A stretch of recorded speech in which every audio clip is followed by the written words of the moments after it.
ਹੋ ਗਏ ਜੀ ਹਰ ਰੋਜ਼ ਦੀ ਤਰ੍ਹਾਂ ਪ੍ਰਾਈਮ ਟਾਈਮ ਸ਼ੋਅ ਲੈ ਕੇ ਮੇਰੇ ਨਾਲ ਅੱਜ ਸਾਡੇ ਬਿਊਰੋ ਚੀਫ ਸਾਡੇ ਇਸ ਟੀਵੀ ਦੇ ਜਿਹੜੇ ਨੇ ਸਰਪ੍ਰਸਤ ਸਾਡੇ ਡਾਕਟਰ ਸ਼ਾਰਦਾ ਹੀਰੀ ਨਾਲ ਨੇ।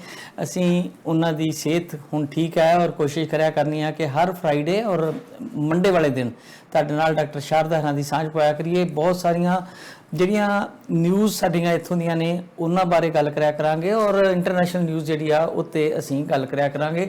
ਬਹੁਤ ਸਾਰੀਆਂ ਖਬਰਾਂ ਇੱਧਰ ਉੱਧਰ ਪੰਜਾਬ ਦੀਆਂ ਅਸੀਂ ਕਰਦੇ ਰਹਿੰਦੇ ਹਾਂ, ਪਰ ਇਹ 2 ਦਿਨ ਅਸੀਂ ਵਿਸ਼ੇਸ਼ ਤੌਰ ਤੇ ਇੰਟਰਨੈਸ਼ਨਲ ਨਿਊਜ਼ ਤੇ ਕੈਨੇਡੀਅਨ ਨਿਊਜ਼ ਵਾਸਤੇ ਰਾਖਵੇਂ ਰੱਖੇ ਹੋਏ ਆ ਕਿ ਅਸੀਂ ਜਿਹੜੀਆਂ ਇੰਟਰਨੈਸ਼ਨਲ ਨਿਊਜ਼ ਆ ਉਹਨਾਂ ਨੂੰ ਵੀ ਕਵਰ ਕਰ ਸਕੀਏ। ਤੋਂ ਸਭ ਤੋਂ ਪਹਿਲਾਂ ਡਾਕਟਰ ਸਾਹਿਬ ਤੁਹਾਡਾ ਸਵਾਗਤ ਜੀ ਆਇਆਂ ਨੂੰ। बहुत बहुत धन्यवाद और सारे ही दर्शकों का बहुत प्यार दे नाल करते हैं स्वागत और अपनी बेटी प्रोड्यूसर ज्योति का भी बहुत बहुत धन्यवाद करते हैं जिहड़ी कि बकायदा लगातार तुहाडे नाल मोढे नाल मोढा लगा के खड़ी है। जी बिल्कुल बिल्कुल डॉक्टर साहब अज दियां जिहड़ियां वड्डियां खबरां ने सब तो पहला तो मैं चाहांगा इलैक्शन नूं लैके बहुत सरगर्मी शुरू आ ते पर जिहड़े सर्वे आ रहे आ कुछ होर कहिंदे आ जिहड़ी चीज़ नूं लैके टूडो साहब ने इलैक्शन अनाउंस की सी कि मेजोरिटी में सरकार लैके जानी आ, पर बहुत सारे सर्वे कह रहे हैं कि बड़ी टफ सिचुएशन हो सकती है। जरूरी नहीं है कि मेजोरिटी लै जान, हालांकि बहुत सारे लोग समझते हैं कि टूडो साहब ने कोविड दे विच बड़ा चंगे काम कीते आ, बहुत सारे लोग उन्होंने कामां नूं क्रिटिसाइज कर रहे हैं। सो तुहानूं की लग रहा है सैनारीओ इस वेले कि ਜਿਹੜੀ ਇਹ ਸਟੈਪ ਉਹਨਾਂ ਲਿਆ ਕਿਉਂਕਿ ਉਹਨਾਂ ਨੂੰ ਰੁਕਾਵਟ ਕੋਈ ਨਹੀਂ ਸੀ, ਸਾਰੇ ਬਿੱਲ ਜਿਹੜੇ ਸੀ ਉਹਨਾਂ ਦੀ ਮਰਜ਼ੀ ਨਾਲ ਆਪੋਜੀਸ਼ਨ ਵਾਲੇ ਕਰ ਰਹੇ ਸੀ ਕਿਉਂਕਿ ਉਹ ਨਹੀਂ ਸੀ ਚਾਹੁੰਦੇ ਇਸ ਟਾਈਮ ਇਲੈਕਸ਼ਨ 'ਚ ਆ ਜਾਏ। ਉਹਨਾਂ ਨੂੰ ਲੱਗਦਾ ਸੀ ਕਿ ਸਾਨੂੰ ਉਹਦਾ ਫਾਇਦਾ ਨਹੀਂ ਹੋਣਾ, ਪਰ ਕਈ ਵਾਰ ਇਦਾਂ ਹੁੰਦਾ ਕਿ ਅਖੀਰਲੇ ਹਫਤੇ 2-4 ਦਿਨਾਂ 'ਚ ਹੀ ਲੋਕਾਂ ਦਾ ਮਨ ਜਿਹੜਾ ਉਹ ਕਾਫੀ ਤਬਦੀਲ ਹੋ ਜਾਂਦਾ ਆ।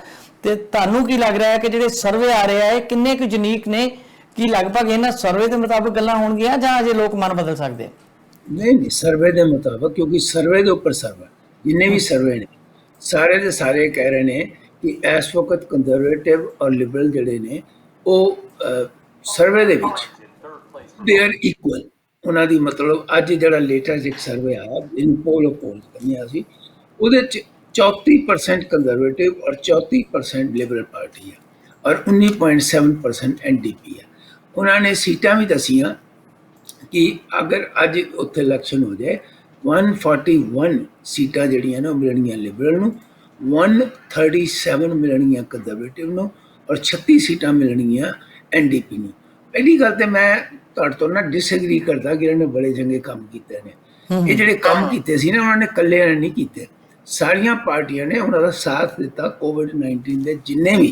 सो एक बंदे नूं नहीं सानूं चाहीदा कि असीं कहीए कि इस बंदे ने कीता, क्योंकि सारियां पार्टियां ने उन्हां दा साथ दिता।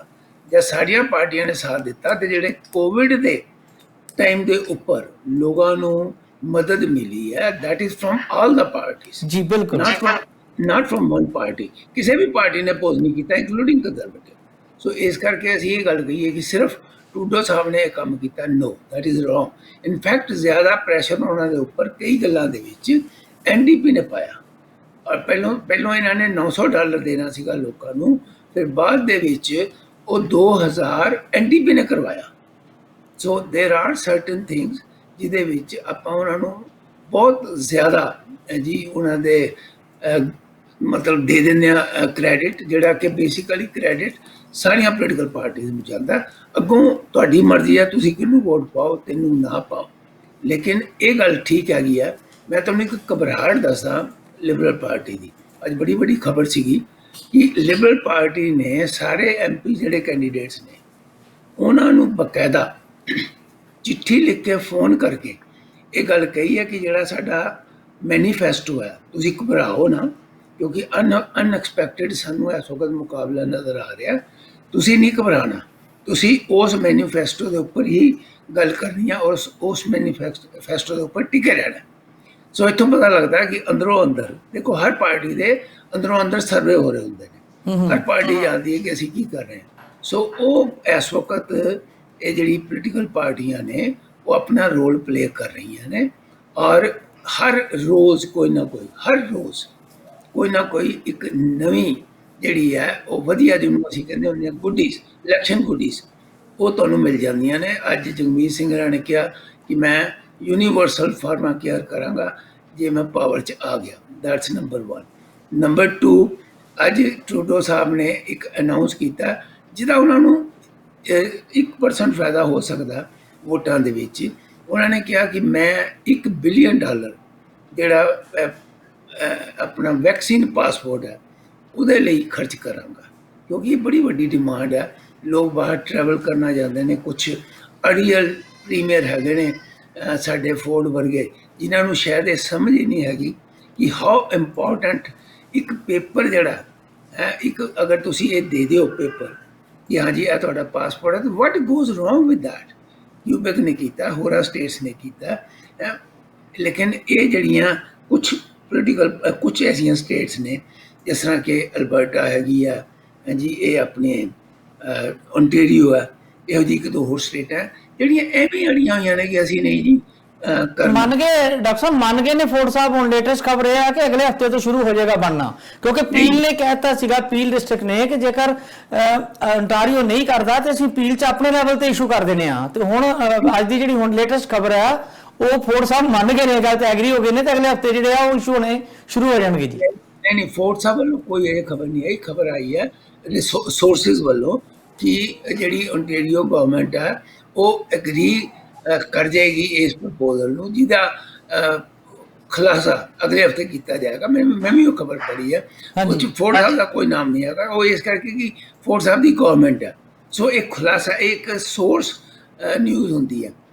ਜਿਹੜੀ ਅਸਲੀ ਨਿਊਜ਼ ਹੋਏਗੀ ਜਦੋਂ ਉਹ ਖੁਦ ਕਹਿਣਗੇ ਆਪਣੇ ਮੂੰਹੋਂ, ਜਾਂ ਉਹਨਾਂ ਦਾ ਕੋਈ ਮਿਨਿਸਟਰ ਕਹੇਗਾ, ਜਾਂ ਹੈਲਥ ਮਿਨਿਸਟਰ ਕਹੇਗਾ, ਜਾਂ ਹੋਰ ਕੋਈ ਕਹੇਗਾ, ਫਿਰ ਉਹ ਖਬਰ ਜਿਹੜੀ ਹੈ ਨਾ ਉਹਨੂੰ ਅਸੀਂ ਪੱਕਾ ਮੰਨਦੇ ਹਾਂ। ਅਸੀਂ ਕੋਈ ਖਬਰ ਇੱਦਾਂ ਨਹੀਂ ਦੇ ਸਕਦੇ ਜਿਹੜੀ ਕਿ ਕਨਫਰਮ ਨਾ ਹੋਵੇ। ਕਨਫਰਮ ਨਿਊਜ਼ ਜਿਹੜੀ ਹੈ ਮੈਂ ਤੇ ਉਹਦੇ 'ਚ ਹੀ ਬਿਲੀਵ ਕਰਦਾ ਜੀ। ਡਾਕਟਰ ਸਾਹਿਬ, ਆਪਾਂ ਇਲੈਕਸ਼ਨ ਦੇ ਮੁੱਦੇ ਤੇ ਦੁਬਾਰਾ ਥੋੜੀ ਜਿਹੀ ਹੋਰ ਗੱਲ ਕਰ ਲਈਏ।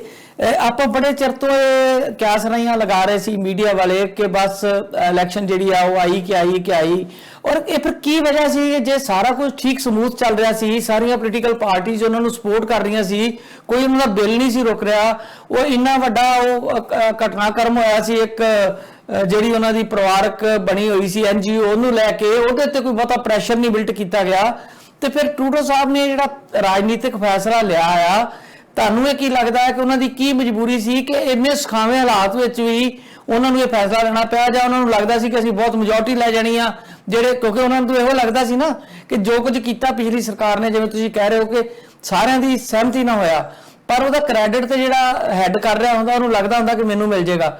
ਉਹਨਾਂ ਨੇ ਫਿਰ ਇਹ ਰਿਸਕ ਕਿਵੇਂ ਲੈ ਲਿਆ? ਜੇ ਉਹਨਾਂ ਨੂੰ ਇੰਨੇ ਕੰਪੀਟੀਸ਼ਨ ਦਾ ਭੈਮਸਾ ਹੁੰਦਾ ਤੇ ਉਹ ਕਦੀ ਵੀ ਨਾ ਇਦਾਂ ਕਰਦੇ।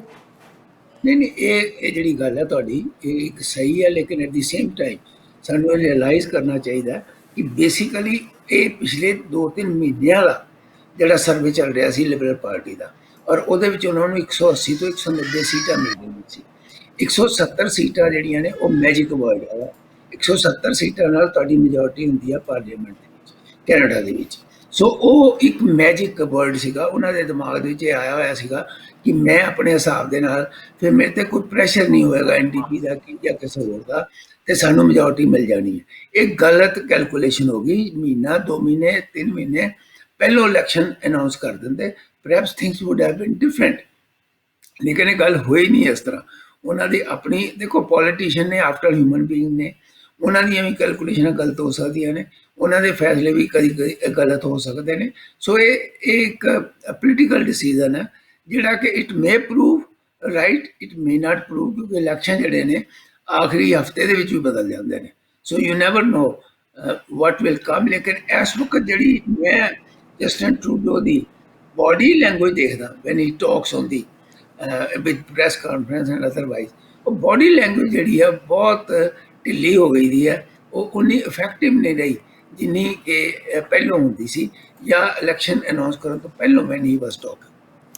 ਬਿਲਕੁਲ ਡਾਕਟਰ ਸਾਹਿਬ, ਇੱਕ ਚੀਜ਼ ਜਿਹੜੀ ਹੋਰ ਜਿਹੜੀ ਆ ਉਹ ਧਿਆਨ ਖਿੱਚ ਰਹੀ ਹੈ, ਜਿਹੜੀ ਪਾਰਟੀ ਤੀਜੇ ਨੰਬਰ ਤੇ ਆ ਔਰ 19% ਹੈ, 20% ਤੋਂ ਵੀ ਥੱਲੇ ਆ, NDP ਦੀ ਗੱਲ ਕਰਦੇ ਆ, ਤੇ ਉਹਦੇ ਲੀਡਰ ਦੀ ਬੜੀ ਚੜਾਈ ਦੱਸ ਰਹੇ ਆ ਜੀ। ਕਹਿ ਰਹੇ ਆ ਕਿ ਟਰੂਡੋ ਸਾਹਿਬ ਦੇ ਲਾਗੇ ਜਾ ਕੇ ਉਹਨਾਂ ਦੀ ਪਪੂਲੈਰਿਟੀ ਆ, ਔਰ ਮੋਸਟ ਜਿਹੜੇ ਕੈਨੇਡੀਅਨ ਨੇ ਉਹ ਜਗਮੀਤ ਹੋਰਾਂ ਨੂੰ ਚਾਹ ਰਹੇ ਨੇ ਕਿ ਉਹ ਸਾਡਾ ਲੀਡਰ ਹੋਵੇ। ਔਰ ਨੋਟ ਓਨਲੀ ਜਿਹੜੇ ਆ, ਹਾਲਾਂਕਿ ਉਹ ਬੜੀ ਐਸਟੈਬਲਿਸ਼ ਪਾਰਟੀ ਆ, ਤਗੜੀ ਪਾਰਟੀ ਆ, ਮੇਨ ਪਾਰਟੀਆਂ ਇਹੋ ਦੋਵੇਂ ਨੇ, ਪਰ ਉਹ ਕੋਈ ਬਹੁਤੇ ਜ਼ਿਆਦਾ ਪ੍ਰਭਾਵਸ਼ਾਲੀ ਲੀਡਰ ਨਹੀਂ ਸਾਬਤ ਹੋ ਸਕੇ ਨੇ ਥੋੜੇ ਸਮੇਂ ਦੇ ਵਿੱਚ ਹੀ। ਨਹੀਂ, ਇਹ ਗੱਲ ਨਹੀਂ ਹੈਗੀ। ਇਹ ਜਿਹੜੀ ਤੁਸੀਂ ਗੱਲ ਕਰ ਰਹੇ ਹੋ ਨਾ, ਉਹਦਾ ਇਹ ਹੈਗਾ ਕਿ ਲੋਕਾਂ ਦਾ ਜਿਹੜਾ ਲੇਟੈਸਟ ਆਇਆ ਉਹਦੇ ਵਿੱਚ ਜਗਮੀਤ 1 ਪੁਆਇੰਟ ਉੱਪਰ ਹੈ ਇਹਨਾਂ ਦੋਨਾਂ ਲੀਡਰਾਂ ਤੋਂ। ਦੋ ਏਜੰਸੀਆਂ ਨੇ ਕੰਫਰਮ ਕੀਤਾ ਜੀ ਇਸ ਗੱਲ ਨੂੰ। ਹਾਂਜੀ ਨਹੀਂ ਉਹ ਉੱਪਰ ਨੇ। Jagmeet is above even Trudeau, ਲੇਕਿਨ ਉਹ as personality as human being ਉਹਨਾਂ ਨੂੰ ਉਹ ਇਹ ਕਹਿੰਦੇ ਨੇ ਕੈਨੇਡੀਅਨ ਕਿ ਸਾਨੂੰ ਐਜ਼ ਹਿਊਮਨ ਬੀਇੰਗ ਇਹ ਬੰਦਾ ਬਹੁਤ ਅੱਛਾ ਲੱਗਦਾ, ਸਾਨੂੰ ਲੱਗਦਾ ਕਿ ਇਹ ਕੇਅਰ ਕਰਦਾ ਆਮ ਆਦਮੀ ਦੀ। ਸੋ ਇੱਕ ਦੋ ਕਿਸਮ ਦੇ ਹੁੰਦੇ ਨੇ, ਇੱਕ ਪੋਲੀਟੀਕਲ ਹਾਂਜੀ, ਇੱਕ ਹੁੰਦਾ ਪਰਸਨਲ ਇੰਡੀਵਿਜੂਅਲ ਦੀ ਜਿਹੜੀ ਪਰਸਨੈਲਿਟੀ ਹੈ। ਸੋ ਉਹ ਉਹਨਾਂ ਦੀ ਇੰਡੀਵਿਜੂਅਲ ਪਰਸਨੈਲਿਟੀ ਨੂੰ ਬਹੁਤ ਪਸੰਦ ਕਰਦੇ ਨੇ ਕੈਨੇਡੀਅਨਸ, ਲੇਕਿਨ ਐਟ ਦੀ ਸੇਮ ਟਾਈਮ ਉਹਨੂੰ ਪੋਲੀਟੀਕਲ ਰੰਗ ਦੇ ਵਿੱਚ ਰੰਗਣਾ ਹੈ ਜੀ, ਉਹ ਸਮਟਾਈਮਸ ਬੜਾ ਮੁਸ਼ਕਲ ਹੁੰਦਾ। ਕਿਉਂਕਿ ਤੁਹਾਨੂੰ ਯਾਦ ਹੋਏਗਾ ਜਦੋਂ ਇਹ ਅਪੋਜੀਸ਼ਨ ਪਾਰਟੀ ਬਣੀ ਸੀ ਲੇਟਨ ਦੇ ਟਾਈਮ ਦੇ ਉੱਪਰ, ਉਦੋਂ ਇਹਨਾਂ ਨੇ 57 ਸੀਟਾਂ ਕਿਊਬੈਕ ਦੇ ਵਿੱਚੋਂ ਜਿੱਤੀਆਂ ਸੀ। ਅੱਜ ਕਿਊਬੈਕ ਦੇ ਵਿੱਚ ਇਹ ਹਾਲਤ ਹੈ ਕਿ ਪਿਛਲੀ ਵਾਰੀ ਇੱਕ ਸੀਟ ਆਈ ਸੀ, ਐਤਕੀ ਸ਼ਾਇਦ ਉਹ ਵੀ ਨਾ ਆਵੇ। So you have to understand ਕਿ ਬਾਕੀ ਦਾ ਰੈਸਟ ਆਫ ਕੈਨੇਡਾ ਉਹ ਉਸੇ ਢੰਗ ਨਾਲ ਹੀ ਚੱਲ ਰਿਹਾ, ਲੇਕਿਨ ਕਿਊਬੈਕ ਦੇ ਵਿੱਚ ਜਿੱਥੋਂ ਉਹਨਾਂ ਨੂੰ 57 ਸੀਟਾਂ ਜਾਂ 58 ਮਿਲੀਆਂ ਸੀ, ਉੱਥੇ 1 ਜਾਂ 2 ਸੀਟਾਂ ਹੀ ਇਹਨਾਂ ਕੋਲ ਹੈਗੀਆਂ। So that is a big loss in Quebec. ਬਾਕੀ ਜਿਹੜੇ ਲੋਕ ਹੁੰਦੇ ਨੇ ਜੋ ਇਹ ਅੰਡਰਸਟੈਂਡ ਕਰਦੇ ਨੇ ਕਿ ਇੱਕ ਪੋਲੀਟੀਕਲ ਜਿਹੜਾ ਸੈਟਅਪ ਹੁੰਦਾ, ਇੱਕ ਜਿਹੜੀ ਪੋਲੀਟੀਕਲ ਪਾਰਟੀ ਐਸਟੈਬਲਿਸ਼ਡ ਹੁੰਦੀਆਂ ਨੇ, ਉਹ ਇਹ ਸਮਝਦੇ ਨੇ ਕਿ ਇਹਨਾਂ ਦਾ ਜਿਹੜਾ ਇਸ ਦੁਨੀਆ ਦੇ ਵਿੱਚ ਇਸ ਵਕਤ ਹਾਲਾਤ ਚੱਲ ਰਹੇ ਨੇ, ਉਹਦੇ ਵਿੱਚ ਇਹ ਜਿਹੜੀਆਂ ਐਸਟੈਬਲਿਸ਼ ਪਾਰਟੀਆਂ ਨੇ ਇਹ ਬੈਟਰ ਰੂਲ ਕਰ ਸਕਦੀਆਂ ਨੇ ਦੈਨ NDP। ਔਰ NDP ਦਾ ਜਿੰਨਾ ਵੀ ਇਤਿਹਾਸ ਹੈ ਜੀ ਕਿਸੇ ਵੀ ਸਟੇਟ ਦੇ ਵਿੱਚ, ਸਿਵਾਏ ਹੁਣ ਬ੍ਰਿਟਿਸ਼ ਕੋਲੰਬੀਆ ਨੂੰ ਛੱਡ ਕੇ, ਜਿੱਥੇ ਕਿ ਉਹ ਪਹਿਲੀ ਵਾਰੀ ਮੈਜੋਰਟੀ ਦੇ ਵਿੱਚ ਆਏ ਨੇ, ਉਹ ਵੀ ਮਾਈਨੋਰਿਟੀ ਦੇ ਵਿੱਚ ਸੀਗੇ। ਉਹਨਾਂ ਨੇ ਵੀ ਪਹਿਲਾਂ ਜਿਹੜਾ ਰਾਜ ਕੀਤਾ, ਉਹ 3 ਸੀਟਾਂ ਸੀਗੀਆਂ ਉੱਥੇ ਗ੍ਰੀਨ ਪਾਰਟੀ ਦੀਆਂ, ਉਹਨਾਂ ਦੇ MPP ਦੇ ਨਾਲ ਮਿਲ ਕੇ ਕੀਤਾ। So that's wear they have one.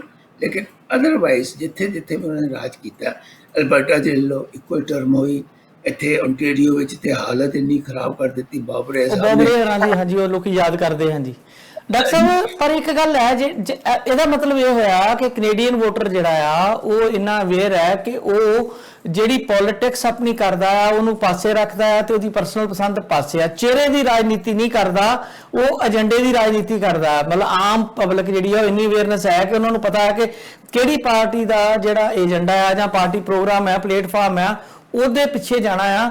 ਨਹੀਂ ਤੇ ਆਮ ਤੌਰ ਤੇ ਅੱਜ ਕੱਲ ਵੇਖਿਆ ਇਹ ਜਾਂਦਾ, ਦੁਨੀਆ ਭਰ ਚ ਇਦਾਂ ਵੇਖਿਆ ਜਾਂਦਾ ਕਿ ਬੜਾ ਵੱਡਾ ਲੀਡਰ ਹੈ ਜੀ, ਉਹਦਾ ਚਿਹਰਾ ਉਹਨੂੰ ਪਸੰਦ ਕਰਦੇ ਆ ਲੋਕ ਤੇ ਫਿਰ ਇੱਕਦਮ ਸਾਰਾ ਉਲਾਰ ਉਧਰ ਹੋ ਜਾਂਦਾ। ਇਹ ਕੈਨੇਡਾ ਦਾ ਇਸ ਤਰ੍ਹਾਂ ਕਿਉਂ ਆ? ਨਹੀਂ ਕਹਿਣਾ ਨਹੀਂ, ਦੁਨੀਆ 'ਚ ਸਾਰੀਆਂ ਪੋਲੀਟੀਕਲ ਪਾਰਟੀਆਂ ਦਾ ਇੱਦਾਂ ਕਿ ਲਾਈਕਿੰਗ ਜਿਹੜੀ ਹੈ ਨਾ ਉਹ ਆਲ ਟੂਗੇਦਰ ਇੰਡੀਵਿਜੂਅਲ ਦੀ ਡਿਫਰੈਂਟ ਹੈ। ਲੇਕਿਨ ਜਦੋਂ ਇੱਕ ਰਾਜ ਕਰਨ ਦਾ ਮਸਲਾ ਸਾਹਮਣੇ ਆਉਂਦਾ, ਉਦੋਂ ਉਹ ਇਹ ਰਿਅਲਾਈਜ਼ ਕਰਦੇ ਨੇ। ਫੋਰ ਐਗਜ਼ਾਮਪਲ ਤੁਸੀਂ ਇਹ ਦੇਖੋ ਕਿ ਹਿੰਦੁਸਤਾਨ ਦੇ ਵਿੱਚ 2 ਇਲੈਕਸ਼ਨ ਹੋਏ ਨੇ ਮੋਦੀ ਦੇ, ਜਿਹੜੀਆਂ ਸਟੇਟਾਂ ਦੇ ਵਿੱਚ ਜੀ ਇਹ ਪੋਲੀਟੀਕਲ ਪਾਰਟੀ, ਇਹ ਮਤਲਬ ਮੋਦੀ ਦੀ ਪਾਰਟੀ BJP ਹਾਰੀ, ਉਹਨਾਂ ਸਟੇਟਾਂ ਦੇ ਵਿੱਚ ਲੋਕਾਂ ਨੇ ਕਿਹਾ ਕਿ ਨਹੀਂ, ਸੈਂਟਰ ਦੇ ਵਿੱਚ ਸਿਰਫ ਇਹੋ ਹੀ ਬੰਦਾ ਰਾਜ ਕਰ ਸਕਦਾ। ਇਸ ਕਰਕੇ ਰਾਜਸਥਾਨ ਹਾਰਨ ਤੋਂ ਬਾਅਦ ਵੀ ਉਹਨਾਂ ਨੇ ਰਾਜਸਥਾਨ ਦੀਆਂ 25 ਦੀਆਂ 25 ਸੀਟਾਂ ਜਿੱਤੀਆਂ। ਹਾਂਜੀ, ਮੱਧ ਪ੍ਰਦੇਸ਼ ਹਾਰਨ ਦੇ ਬਾਅਦ ਵੀ ਉਹਨਾਂ ਨੇ ਸਿਰਫ 1 ਸੀਟ ਗਵਾਈ, ਸਾਰੀਆਂ ਸੀਟਾਂ ਜਿੱਤੀਆਂ। ਇਸੇ ਢੰਗ ਦੇ ਨਾਲ ਗੁਜਰਾਤ ਦੇ ਵਿੱਚ 40% ਵੋਟ ਲੈ ਕੇ ਗਈ ਸੀ ਕਾਂਗਰਸ, ਲੇਕਿਨ ਉੱਥੋਂ ਸੀਟਾਂ ਉਹਨਾਂ ਨੂੰ 2 ਹੀ ਮਿਲੀਆਂ। ਸੋ ਇਹ ਜਿਹੜੇ ਲੋਕਾਂ ਦੀ ਥਿੰਕਿੰਗ ਹੁੰਦੀ ਹੈ ਨਾ, ਉਹ ਇਹ ਦੇਖਦੇ ਨੇ ਕਿ ਬੇਸਿਕਲੀ ਕਿਹੜੀ ਪਰਸਨੈਲਿਟੀ ਹੈ ਜਿਹੜਾ ਕਿ ਵਰਲਡ ਲੀਡਰਸ ਦੇ ਵਿੱਚ ਜਾਂ ਦੁਨੀਆ ਦੇ ਵਿੱਚ ਇਹਨਾਂ ਇਸ ਵਕਤ ਦੇ ਜਿਹੜੇ ਸਰਕਮਸਟੈਂਸਿਸ ਨੇ, ਜਿਹੜੇ ਹਾਲਾਤ ਨੇ, ਉਹਨਾਂ ਦੇ ਵਿੱਚ ਕੌਣ ਅੱਛਾ ਸਾਬਤ ਹੋ ਸਕਦਾ। ਇਸ ਕਰਕੇ ਲੋਕਾਂ ਦਾ ਖਿਆਲ ਜਿਹੜਾ ਉਹ ਬਦਲ ਜਾਂਦਾ। ਇੰਡੀਵਿਜੂਅਲ ਯੈਸ, ਲੇਟਨ ਨੂੰ ਵੀ NDP ਨੂੰ ਪਾਰਟੀ ਨੂੰ ਸੀਟਾਂ ਨਹੀਂ ਸੀ ਮਿਲੀਆਂ, ਉਹ ਲੇਟਨ ਨੂੰ ਵੋਟਾਂ ਉਦੋਂ ਪਈਆਂ ਸੀਗੀਆਂ, ਲੇਟਨ ਦੀ ਪਰਸਨੈਲਿਟੀ ਨੂੰ ਵੋਟਾਂ ਪਈਆਂ ਸੀ। ਹੋ ਸਕਦਾ ਕਿ ਆਉਣ ਵਾਲੇ ਟਾਈਮ ਦੇ ਵਿੱਚ ਜਗਮੀਤ ਅਗਰ ਐਸੇ ਢੰਗ ਦੇ ਨਾਲ ਕੰਮ ਕਰਦਾ ਰਿਹਾ ਤੇ ਯੈਸ ਹੀ ਕੈਨ ਗੇਨ ਮੋਰ। ਅਗਰ ਹੁਣ 35-36 ਸੀਟਾਂ ਆਉਣੀਆਂ, ਫਿਰ 40-50-60 ਵੀ ਸੀਟਾਂ ਲੈ ਕੇ ਜਾ ਸਕਦਾ। So let's see what happen in future. ਲੇਕਿਨ at this time he is liked by Canadians, up to 30-35% people like him as a person, ਲੇਕਿਨ ਪੋਲੀਟੀਸ਼ੀਅਨ ਜਿਹੜਾ ਉਹ ਅਲੱਗ ਹੁੰਦਾ। ਤੁਹਾਨੂੰ ਯਾਦ ਹੈ ਐਲਿਜ਼ਾਬੈਥ ਮੇ ਜਿਹੜੀ ਗ੍ਰੀਨ ਪਾਰਟੀ ਦੀ ਲੀਡਰ ਸੀਗੀ, ਉਹਨੂੰ ਵੀ ਲੋਕ ਬੜਾ ਪਸੰਦ ਕਰਦੇ ਸੀ, ਲੇਕਿਨ ਉਸ ਗ੍ਰੀਨ ਪਾਰਟੀ ਨੂੰ ਕਦੀ ਵੋਟਾਂ 'ਚ ਨਹੀਂ ਕਨਵਰਟ ਹੋਇਆ। ਬਿਲਕੁਲ ਡਾਕਟਰ ਸਾਹਿਬ, ਜਿੱਦਾਂ ਜਗਮੀਤ ਰਾਂ ਦੀ ਜੇ ਗੱਲ ਕਰਦੇ ਆ, ਆਮ ਤੌਰ ਤੇ ਹੁੰਦਾ ਹੈ ਕਿ ਜਿਹੜੇ ਮਤਲਬ ਜਿੱਦਾਂ ਹੁਣ ਪੀਲ ਦੇ ਵਿੱਚ ਇਹਨਾਂ ਦਾ ਪ੍ਰਭਾਵ ਕਹਿ ਸਕਦੇ ਹੋਣਾ ਚਾਹੀਦਾ ਹੈ, ਜਿੱਥੋਂ ਦਾ ਲੀਡਰ ਹੁੰਦਾ ਉੱਥੇ ਉਹਦੀ ਫਾਲੋਇੰਗ ਜ਼ਿਆਦਾ ਹੁੰਦੀ ਆ। ਔਰ ਜਦੋਂ ਇਹ ਲੀਡਰ ਬਣੇ ਵੀ ਸੀ ਉਦੋਂ ਲੋਕ ਕ੍ਰਿਟਿਸਾਈਜ਼ ਕਰਦੇ ਸੀ ਕਿ ਸਾਰੀਆਂ ਬਰੈਂਪਟਨ ਮਿਸੀਸਾਗਾ ਦੀਆਂ ਵੋਟਾਂ ਨੇ ਹੀ ਉਹਨਾਂ ਨੂੰ ਲੀਡਰ ਬਣਾਤਾ, ਬਾਕੀ ਜਗ੍ਹਾ ਤੋਂ ਉਹਨਾਂ ਨੂੰ ਵੋਟਾਂ ਇਦਾਂ ਨਹੀਂ ਸੀ ਪੈਣੀਆਂ। ਸੋ ਜਿੱਦਾਂ ਵੋਟਾਂ ਨੂੰ ਇੱਥੇ ਆਪਾਂ ਦੇਖਦੇ ਆ, ਜਦੋਂ ਪਾਰਟੀ ਦੀਆਂ ਨੋਮੀਨੇਸ਼ਨ ਹੁੰਦੀਆਂ, ਜਿਸ ਤਰੀਕੇ ਨਾਲ ਲੋਕ ਵੋਟਾਂ ਮੈਨੇਜ ਕਰਦੇ ਨੇ, ਜਿਵੇਂ ਵੋਟਾਂ ਪੈਂਦੀਆਂ ਨੇ ਉਹਦੇ ਵਿੱਚ ਜਿੱਦਾਂ ਦਾ ਪ੍ਰਚਾਰ ਹੁੰਦਾ ਜਾਂ ਜਿੱਦਾਂ ਦੇ ਢੰਗ ਤਰੀਕੇ ਬਣਾਏ ਜਾਂਦੇ ਨੇ, ਉਹ ਲਗਭਗ ਮਤਲਬ ਫਿਰ ਭਾਰਤ ਨਾਲ ਕੰਪੇਅਰ ਕਰਨ ਬਹਿ ਜਾਂਦੇ ਆ, ਉਹੋ ਜੀ ਗੇਮ ਹੋ ਜਾਂਦੀ ਆ। ਤੇ ਉਦੋਂ ਇਸ ਗੱਲ ਦਾ ਕ੍ਰਿਟਿਸਿਜ਼ਮ ਹੋਇਆ ਸੀ ਕਿ ਈਵਨ ਬਾਕੀ ਕੈਨੇਡਾ 'ਚ ਉਹਨਾਂ ਨੂੰ ਉਨੀ ਪੋਲ ਨਹੀਂ ਸੀ ਹੋਈ ਜਿੰਨੀ ਉਹਨਾਂ ਨੂੰ ਇਸ ਖਿੱਤੇ 'ਚ ਵੋਟ ਮਿਲੀ ਸੀ। ਪਰ ਹੁਣ ਹਾਲਾਤ ਇਹ ਆ ਕਿ ਐਨਡੀਪੀ ਨੂੰ ਇਸ ਇਲਾਕੇ ਦੇ ਵਿੱਚ ਕੋਈ ਵੀ ਪੋਜੀਸ਼ਨ ਉਹਦੀ ਨਜ਼ਰ ਨਹੀਂ ਆ ਰਹੀ ਕਿਤੇ ਵੀ, ਪਿਛਲੀਆਂ ਇਲੈਕਸ਼ਨਾਂ 'ਚ ਵੀ ਤੇ ਹੁਣ ਵੀ। ਬਰੈਂਪਟਨ ਜੀ ਦੇਖ ਲਓ, ਜਿੱਥੇ ਉਹਨਾਂ ਦਾ ਬ੍ਰਦਰ ਐਮਪੀਪੀ ਹੈਗਾ, ਉਸ ਇਲਾਕੇ ਦੇ ਵਿੱਚ ਵੀ ਇਸ ਵਕਤ ਐਨਡੀਪੀ ਦਾ ਕੋਈ ਖਾਸ ਬਹੁਤਾ ਜ਼ੋਰ ਨਹੀਂ ਹੈਗਾ। ਜਾਂ ਹੋਰ ਆਪਾਂ ਸੀਟਾਂ ਦੇਖ ਲਈਏ, ਹੁਣ ਜਿੱਥੋਂ ਸੰਘਾ ਸਾਹਿਬ ਹਾਰੇ ਨੇ, ਜਿੱਥੋਂ ਸੰਘਾ ਸਾਹਿਬ ਸੀਗੇ ਐਮਪੀ, ਉੱਥੇ ਹੁਣ ਜਿਹੜੇ ਇਸ ਵਕਤ ਮਿਸਟਰ ਅਲੀ ਲਿਬਰਲ ਪਾਰਟੀ ਦੇ ਕੈਂਡੀਡੇਟ ਨੇ, ਲੇਕਿਨ ਉੱਥੇ ਜਿਹੜਾ ਐਨਡੀਪੀ ਦਾ ਕੈਂਡੀਡੇਟ ਹੈ ਐਂਡ ਕੰਜ਼ਰਵੇਟਿਵ ਦਾ candidate, they are much more weaker ਨੇ, ਉੱਪਰ ਨੇ, they are above than Ali liberal party ਤੋਂ। ਸੋ ਇਸ ਕਰਕੇ ਨਾ ਇਹ ਵੋਟਾਂ ਦੇ ਵਿੱਚ ਕਨਵਰਟ ਕਰਨਾ ਇਜ਼ ਆਲ ਟੂਗੇਦਰ। ਨਹੀਂ ਡਾਕਟਰ ਸਾਹਿਬ, ਇੱਕ ਵਾਰੀ ਮੈਨੂੰ ਦੁਬਾਰਾ ਦੱਸਿਓ, ਜਿਹੜੀ ਸੈਂਟਰਲ ਦੀ ਵੋਟ ਹੈ ਜਿੱਥੋਂ ਮਿਸਟਰ ਅਲੀ ਲਿਬਰਲ ਦੇ ਉਮੀਦਵਾਰ ਗਏ ਸੰਘੇ ਦੀ ਜਗ੍ਹਾ, ਉੱਥੇ ਕੀ ਲੱਗਦਾ ਹੈ ਤੁਹਾਨੂੰ ਕਿ ਕੰਜ਼ਰਵੇਟਿਵ ਉਮੀਦਵਾਰ ਉੱਪਰ ਹੈ? ਹਾਂਜੀ, ਕੰਜ਼ਰਵੇਟਿਵ। ਦੁਬਾਰਾ ਵੇਖਿਓ, ਮੇਰੇ ਕਾਲਜ ਦਾ ਮੁੰਡਾ ਹੈ, ਆਪਣਾ ਮਿੱਤਰ ਹੈ, ਛੋਟਾ ਵੀਰ ਹੈ, ਪਰ ਸਭ ਤੋਂ ਕਮਜ਼ੋਰ ਕੈਂਡੀਡੇਟ ਉੱਥੇ ਉਹ ਆ। ਨਹੀਂ, ਉਹ ਕੈਂਡੀਡੇਟ ਐਜ਼ ਇੰਡੀਵਿਜੂਅਲ ਤੁਸੀਂ ਆਪਣਾ ਸੋਚਦੇ ਹੋਵੋਗੇ, as a party at this moment ਇਹ ਜਿਹੜੀ ਸੀਟ ਸੀਗੀ ਇਹ ਹੁੰਦੀ ਕੰਜ਼ਰਵੇਟਿਵ ਸੀਟ ਸੀਗੀ। ਇਹ ਲਿਬਰਲ ਦੀ ਕਨਵਰਟ ਪਿਛਲੇ 10 ਸਾਲ 'ਚ ਹੋਈ ਹੈ, ਇਹ ਕਨਵਰਟ ਹੁੰਦੀ ਨਹੀਂ ਸੀ, ਹਮੇਸ਼ਾ ਕੰਜ਼ਰਵੇਟਿਵ ਰਹੀ ਹੈ ਸੀਟ। ਔਰ ਇਹਦੇ ਵਿੱਚ ਇਸ ਵਕਤ ਅਲੀ 3rd ਪੋਜੀਸ਼ਨ ਤੇ ਹੈ, ਹਾਂਜੀ, ਔਰ ਇਹ ਦੋਨੋਂ ਜਿਹੜੇ ਨੇ ਨੈਕ ਟੂ ਨੈਕ ਚੱਲ ਰਹੇ ਨੇ, ਕੰਜ਼ਰਵੇਟਿਵ ਐਂਡ ਐਨਡੀਪੀ। ਬੜੀ ਹੈਰਾਨੀ ਵਾਲੀ ਖਬਰ ਹੈ ਜੀ। ਮੈਂ ਅੱਜ ਤੱਕ ਦੂਜੀ ਤਰ੍ਹਾਂ ਸੋਚ ਰਹੇ ਸੀਗੇ, ਜੇ ਤੁਹਾਡੇ ਕੋਲ ਕੋਈ ਲੇਟੈਸਟ ਡਿਵੈਲਪਮੈਂਟ ਹੈ ਤੇ ਬੜੀ ਹੈਰਾਨੀ ਵਾਲੀ ਗੱਲ ਹੈ, ਕਿਉਂਕਿ ਉਹ ਆਪਣਾ ਜਗਦੀਪ ਰੀ ਹੀ ਸਮਝਦੇ ਸੀ ਕਿ ਉਹ ਇੰਨੇ ਤਾਕਤਵਰ ਕੈਂਡੀਡੇਟ ਉੱਥੋਂ ਹੈ ਨਹੀਂ ਗੇ। ਚਲੋ ਅੱਗੇ ਚੱਲ ਕੇ ਦੇਖਦੇ ਹਾਂ ਕਿ ਵੋਟਾਂ 'ਚ ਉਹ ਵੀ ਕਿੰਨਾ ਕਨਵਰਟ ਕਰ ਪਾਉਂਦੇ ਆ ਉਹਨਾਂ ਦਾ ਜਿਹੜਾ ਹੈ ਜੀ। ਹਾਲਾਂ ਮੈਨੂੰ ਪਤਾ ਹੈ ਕਿ ਉਹਨਾਂ ਦੇ ਪਿੱਛੇ ਕੁਝ ਸਿੱਖ ਫੋਰਸਿਸ ਹੈਗੀਆਂ ਨੇ, ਗੁਰਦੁਆਰਾ ਕਮੇਟੀਆਂ ਵੀ ਹੋ ਸਕਦੀਆਂ ਨੇ, ਔਰ ਮੋਟਰਸਾਈਕਲ ਕਲੱਬਾਂ ਜੇ ਉਹ ਕਾਫੀ ਕੁਝ ਉਹਨਾਂ ਦੇ ਨਾਲ ਹੈ, ਥੋੜਾ ਜਿਹਾ ਪ੍ਰੋ ਸਿੱਖ ਪੋਲਿਟਿਕਸ ਜਿਹੜੀ ਆ ਉਹ ਵੀ ਕਰਦੇ ਨੇ ਅੱਜ ਕੱਲ੍ਹ। ਮੈਂ ਇੱਥੇ ਇੱਕ ਹੋਰ ਚੀਜ਼ ਡਾਕਟਰ ਸਾਹਿਬ ਨੋਟ ਕਰਦਾ ਹਾਂ ਕਿ ਕਿਸੇ ਵੀ ਪੋਲੀਟੀਕਲ ਪਾਰਟੀ, ਚਾਹੇ ਉਹ ਕੰਜ਼ਰਵੇਟਿਵ ਹੋਵੇ, ਐਨਡੀਪੀ ਹੋਵੇ ਜਾਂ ਲਿਬਰਲ ਹੋਵੇ, ਉਹਨਾਂ ਦੀ ਜਿਹੜੀਆਂ ਬੇਸਿਕ ਪਾਲਿਸੀ ਉਹਨਾਂ 'ਚ ਕੋਈ ਬਹੁਤਾ ਜ਼ਿਆਦਾ ਆਈਡੀਓਲੋਜੀ ਵਾਲੀ ਗੱਲ ਹੈ ਨਹੀਂ। ਲਗਭਗ ਕੈਂਡੀਡੇਟ ਚੂਜ਼ ਕਰਨ ਦੇ ਮਾਮਲੇ ਵਿੱਚ ਵੀ ਤੇ ਬਾਕੀ ਜਿਹੜਾ ਪੋਲੀਟੀਕਲ ਏਜੰਡਾ ਉਹ ਦਿੰਦੇ ਨੇ, ਪਲੇਟਫਾਰਮ ਦਿੰਦੇ ਨੇ, ਉਹਦੇ ਵਿੱਚ ਵੀ ਬਹੁਤ ਘੱਟ ਤੁਹਾਨੂੰ ਅੰਤਰ ਨਜ਼ਰ ਆਉਂਦਾ।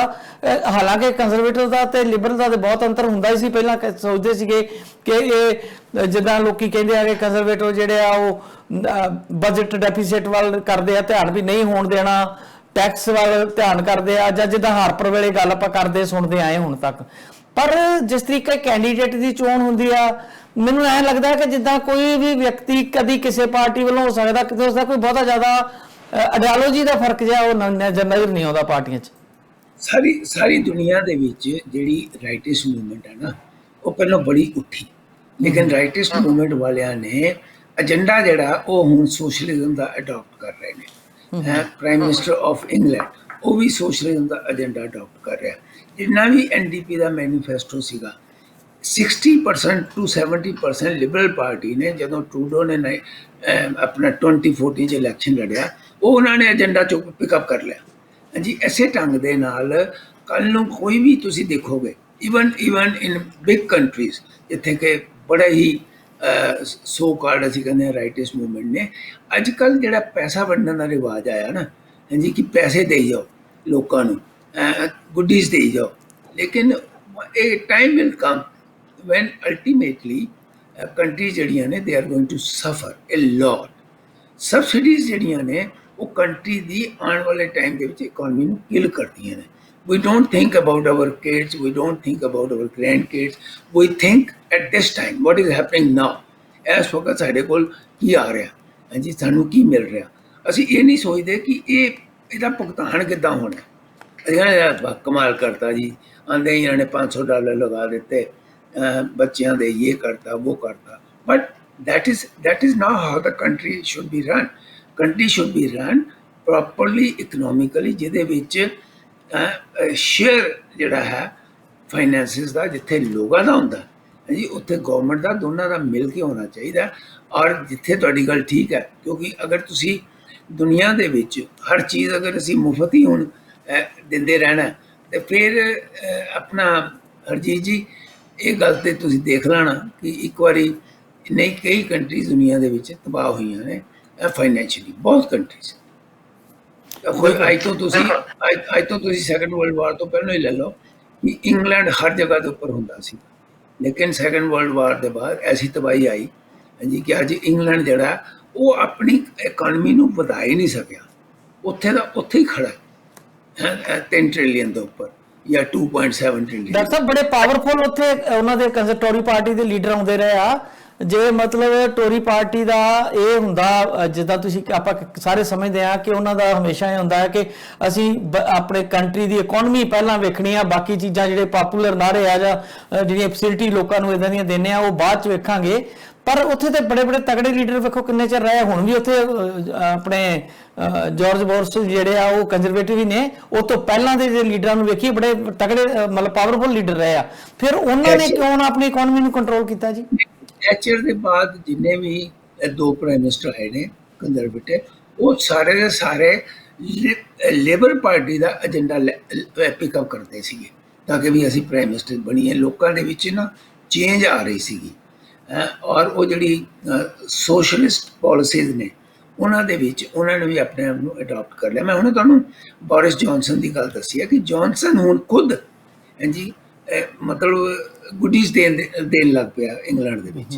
ਹੀ ਹਿਮਸੈਲਫ ਹੈਜ਼ ਪਿਕਡ ਅਪ, ਕਿਉਂਕਿ ਉੱਥੇ ਜਿਹੜਾ ਨਵਾਂ ਲੇਬਰ ਲੀਡਰ ਬਣਿਆ ਵਕੀਲ ਹੈ ਉਹਦੀ ਬੜੀ ਇਸ ਵੇਲੇ ਚੜ੍ਹਤ ਹੋ ਰਹੀ ਹੈ ਔਰ ਉਹਦੀ ਚੜ੍ਹਤ ਨੂੰ ਰੋਕਣ ਲਈ ਉਹਨਾਂ ਦੇ ਏਜੰਡੇ ਦੇ ਜਿਹੜੇ ਕੁਝ ਬੜੇ ਇੰਪੋਰਟੈਂਟ ਮੈਨੀਫੈਸਟੋ ਦੇ ਵਿੱਚ ਹੈਗੇ ਨੇ ਉਹ ਹੀ ਸਪੀਕਿੰਗ ਇਟ ਅਪ। ਤੇ ਹੁਣ ਪੋਲਿਟਿਕਸ ਜਿਹੜੀ ਹੈ ਨਾ ਦੁਨੀਆ ਦੇ ਵਿੱਚ ਬੜੀ ਬਦਲਦੀ ਜਾ ਰਹੀ ਹੈ। ਫਾਰ ਐਗਜ਼ਾਮਪਲ ਟਰੰਪ ਜਦੋਂ ਆਇਆ ਸੀਗਾ, ਟਰੰਪ ਨੇ ਕਿਹਾ ਸੀ ਮੈਂ ਜ਼ਿੰਦਗੀ ਦੇ ਵਿੱਚ ਕਦੀ ਵੀ ਮਤਲਬ ਉਹ ਸਮਝਿਆ ਜਾਂਦਾ ਸੀ ਪ੍ਰੋ ਕਾਰਪੋਰੇਸ਼ਨ, ਪਰ ਉਹਨੇ ਜਦੋਂ 35% ਤੋਂ 22% ਕੀਤਾ ਸੀ ਉਹ ਪ੍ਰੋ ਕਾਰਪੋਰੇਸ਼ਨ ਦਾ ਸੀਗਾ ਬੰਦਾ। ਲੇਕਿਨ ਜਦੋਂ ਮੁਸੀਬਤ ਪਈ 3.7 ਟ੍ਰਿਲੀਅਨ ਡਾਲਰ ਉਹਨੇ ਪਾਸ ਕਰਵਾ ਕੇ ਲੋਕਾਂ ਨੂੰ ਵੰਡਿਆ, ਹਰ ਇੱਕ ਦੇ ਘਰ ਚੱਕ ਗਏ, ਭਾਵੇਂ ਉਹ ਮਿਲੀਅਨਰ ਹੈ, ਭਾਵੇਂ ਉਹ ਬਿਲੀਅਨਰ ਹੈ, ਭਾਵੇਂ ਉਹ ਗਰੀਬ ਹੈ। ਸੋ ਅਕੋਰਡਿੰਗ ਟੂ ਜਿਹੜੀ ਅੱਜ ਕੱਲ੍ਹ ਸਾਈਕੀ ਹੈ, ਫਿਲੋਸਫੀ ਹੈ, ਉਹਦੇ ਮੁਤਾਬਕ ਜਿਹੜੇ ਲੀਡਰਸ ਨੇ ਉਹ ਆਪਣੇ ਆਪ ਨੂੰ ਚੇਂਜ ਕਰ ਰਹੇ ਨੇ, ਪਹਿਲਾਂ ਨਹੀਂ ਸੀ ਕਰਦੇ। ਇੱਕ ਵਾਰੀ ਫੇਰ ਆਪਾਂ ਕੈਨੇਡੀਅਨ ਜਿਹੜੀ ਇਲੈਕਸ਼ਨ ਦੇ ਨਾਲ ਮੁੜੀਏ, ਜਗਮੀਤ ਰਾਂ ਦੀ ਪਾਰਟੀ ਦੇ ਜਾਂ ਜਗਮੀਤ ਰਾਂ ਦੇ ਨਿੱਜੀ ਤੌਰ ਤੇ ਜਿਹੜੇ ਬੜੇ ਪ੍ਰਚਾਰੇ ਗਏ ਪਿੱਛੇ ਦੋ ਬੜੇ ਡ੍ਰੀਮ ਪ੍ਰੋਜੈਕਟ ਸੀਗੇ, ਇੱਕ ਫਾਰਮਾ ਕੇਅਰ ਵਾਲਾ ਜਿਹੜਾ ਉਹ ਵਾਰ-ਵਾਰ ਗੱਲ ਕਰਦੇ ਸੀ ਤੇ ਇੱਕ ਜਿਹੜੇ ਹੈਗੇ ਨੇ 올ਡ ਏਜ ਪੈਨਸ਼ਨਰ ਉਹਨਾਂ ਵਾਸਤੇ ਕੁਝ ਚੀਜ਼ਾਂ ਲੈ ਕੇ ਆਉਣੀਆਂ ਚਾਹੁੰਦੇ ਸੀ, ਖਾਸ ਕਰਕੇ ਡੈਂਟਲ ਵਗੈਰਾ ਦਾ ਜਿਹੜੇ ਸੀਗੇ ਉਹ ਇਹਨਾਂ ਮਤਲਬ ਸੌਫਟ ਰਿਹਾ ਮਾਹੌਲ ਔਰ ਕਾਫੀ ਏਜੰਡਾ ਜਿਹੜਾ ਇਹਨਾਂ ਦਾ ਲਾਗੂ ਹੁੰਦਾ ਰਿਹਾ। ਇਹ ਦੋ ਚੀਜ਼ਾਂ ਪੱਕੇ ਤੌਰ ਤੇ ਕਿਉਂ ਨਾ ਕਰਵਾ ਸਕੇ ਲਿਬਰਲ ਕੋਲੋਂ? ਨਹੀਂ ਸਾਰੀਆਂ ਨਹੀਂ ਆਪਣੀਆਂ ਸ਼ਰਤਾਂ ਨਹੀਂ, ਪਰ ਇਹਨਾਂ ਦੀਆਂ ਬੇਸਿਕ ਸੀ, ਬਹੁਤ ਵੱਡੀਆਂ ਚੀਜ਼ਾਂ ਸੀ ਦੋ, ਜਿਹਨੂੰ ਅੱਜ ਵੀ ਉਹ ਪ੍ਰਚਾਰਦੇ ਨੇ ਔਰ ਪਿਛਲੀ ਵਾਰ ਵੀ ਉਹਨਾਂ ਦਾ ਮੇਨ ਏਜੰਡਾ ਇਹੀ ਸੀਗਾ ਕਿ ਜਿਹੜੀਆਂ ਡੈਂਟਲ ਦੀਆਂ ਸਰਵਿਸਿਜ਼ ਨੇ ਉਹ ਘੱਟੋ ਘੱਟ 올ਡ ਏਜ ਨੂੰ ਫ੍ਰੀ ਮਿਲਣੀਆਂ ਚਾਹੀਦੀਆਂ ਨੇ ਔਰ ਦੂਸਰਾ ਜਿਹੜਾ ਉਹਨਾਂ ਦਾ ਫਾਰਮਾ ਕੇਅਰ ਦਾ ਸੀਗਾ ਜੀ, ਉਹ ਦੋਨੇ ਏਜੰਡੇ ਕਿਤੇ ਨਾ ਕਿਤੇ ਉਹ ਕਰਵਾ ਨਹੀਂ ਸਕੇ, ਪ੍ਰੈਸ਼ਰ ਪਾ ਨਹੀਂ ਸਕੇ। ਹਰਜੀਤ ਜੀ ਤੁਸੀਂ ਦੇਖੋ ਕਿ ਫਾਰਮਾ ਕੇਅਰ ਦਾ ਜਿਹੜਾ ਪ੍ਰਿੰਸੀਪਲ ਹੈਗਾ ਉਹ ਤਾਂ ਟਰੂਡੋ ਨੇ ਐਕਸੈਪਟ ਕਰ ਲਿਆ। ਉਹਨੇ ਕਿਹਾ ਕਿ yes I will bring it pharma care but not right away universal but slowly I will bring it and he will bring it ਅਗਰ ਉਹ ਪਾਵਰ ਦੇ ਵਿੱਚ ਆਉਂਦਾ ਅਲਟੀਮੇਟਲੀ। ਲੇਕਿਨ ਉਹਦਾ ਜਿਹੜਾ ਫਾਰਮੂਲਾ ਹੈਗਾ ਜਸਟਿਨ ਟਰੂਡੋ ਦਾ ਉਹ ਹੈਗਾ 4 to 5 ਸਾਲ ਦੇ ਵਿੱਚ। ਇਹਨਾਂ ਦਾ ਫਾਰਮੂਲਾ ਹੈਗਾ ਰਾਈਟ ਵੇ ਨਾ। ਫਾਰਮਾ ਕੇਅਰ ਜਿਹੜਾ ਜਦੋਂ ਤੁਸੀਂ ਲਾਗੂ ਕਰੋਗੇ that is 14 to 15 billion dollars ਜੀ ਖਰਚਾ। ਹੁਣ 14 to 15 billion dollar ਇਸ ਵਕਤ ਤੇ ਅਸੀਂ 1.2 ਟ੍ਰਿਲੀਅਨ ਦੇ ਉਧਾਰ ਦੇ ਵਿੱਚ ਆ, ਮਤਲਬ ਕੈਨੇਡਾ। ਔਰ ਜੇ ਹੋਰ ਉਧਾਰ ਹੀ ਚੁੱਕ ਚੁੱਕ ਕੇ ਤੁਸੀਂ ਲੋਕਾਂ ਨੂੰ ਦੇਣਾ ਤੇ ਅਲਟੀਮੇਟਲੀ ਉਹਦਾ ਹੁੰਦਾ ਕੀ ਹੈ, ਜਿਹੜਾ ਸਾਡਾ ਬਜਟ ਹੁੰਦਾ ਨਾ, ਇਸ ਮਨੀ ਦੇ ਉੱਪਰ ਅਸੀਂ ਇੰਟਰਸਟ ਦਿੰਦੇ ਹਾਂ। ਉਹ ਜਿਹੜਾ ਇੰਟਰਸਟ ਹੁੰਦਾ ਉਹ ਬਿਲੀਅਨਸ ਦੇ ਵਿੱਚ ਰਨ ਹੁੰਦਾ, ਜਿਹੜਾ ਕਿ ਲੋਕਾਂ ਦੇ ਉੱਪਰ ਖਰਚ ਹੋ ਸਕਦਾ, ਲੇਕਿਨ ਅਸੀਂ ਇੰਟਰਸਟ ਵੀ ਦਿੰਦੇ ਹਾਂ। ਇੱਥੇ ਅਸੀਂ ontario 'ਚ ਵੀ ਬਹੁਤ ਇੰਟਰਸਟ ਦਿੰਦੇ ਹਾਂ ਆਪਣੇ ਲੋਨ ਦੇ ਉੱਪਰ, ਹਰ ਸੂਬੇ ਦਿੰਦੇ ਨੇ। ਕੈਨੇਡਾ ਤੇ ਹੁਣ ਬਹੁਤ ਜ਼ਿਆਦਾ ਆਪਣੇ ਹਰ ਸਾਲ ਇੰਟਰਸਟ ਦੇ ਰਿਹਾ।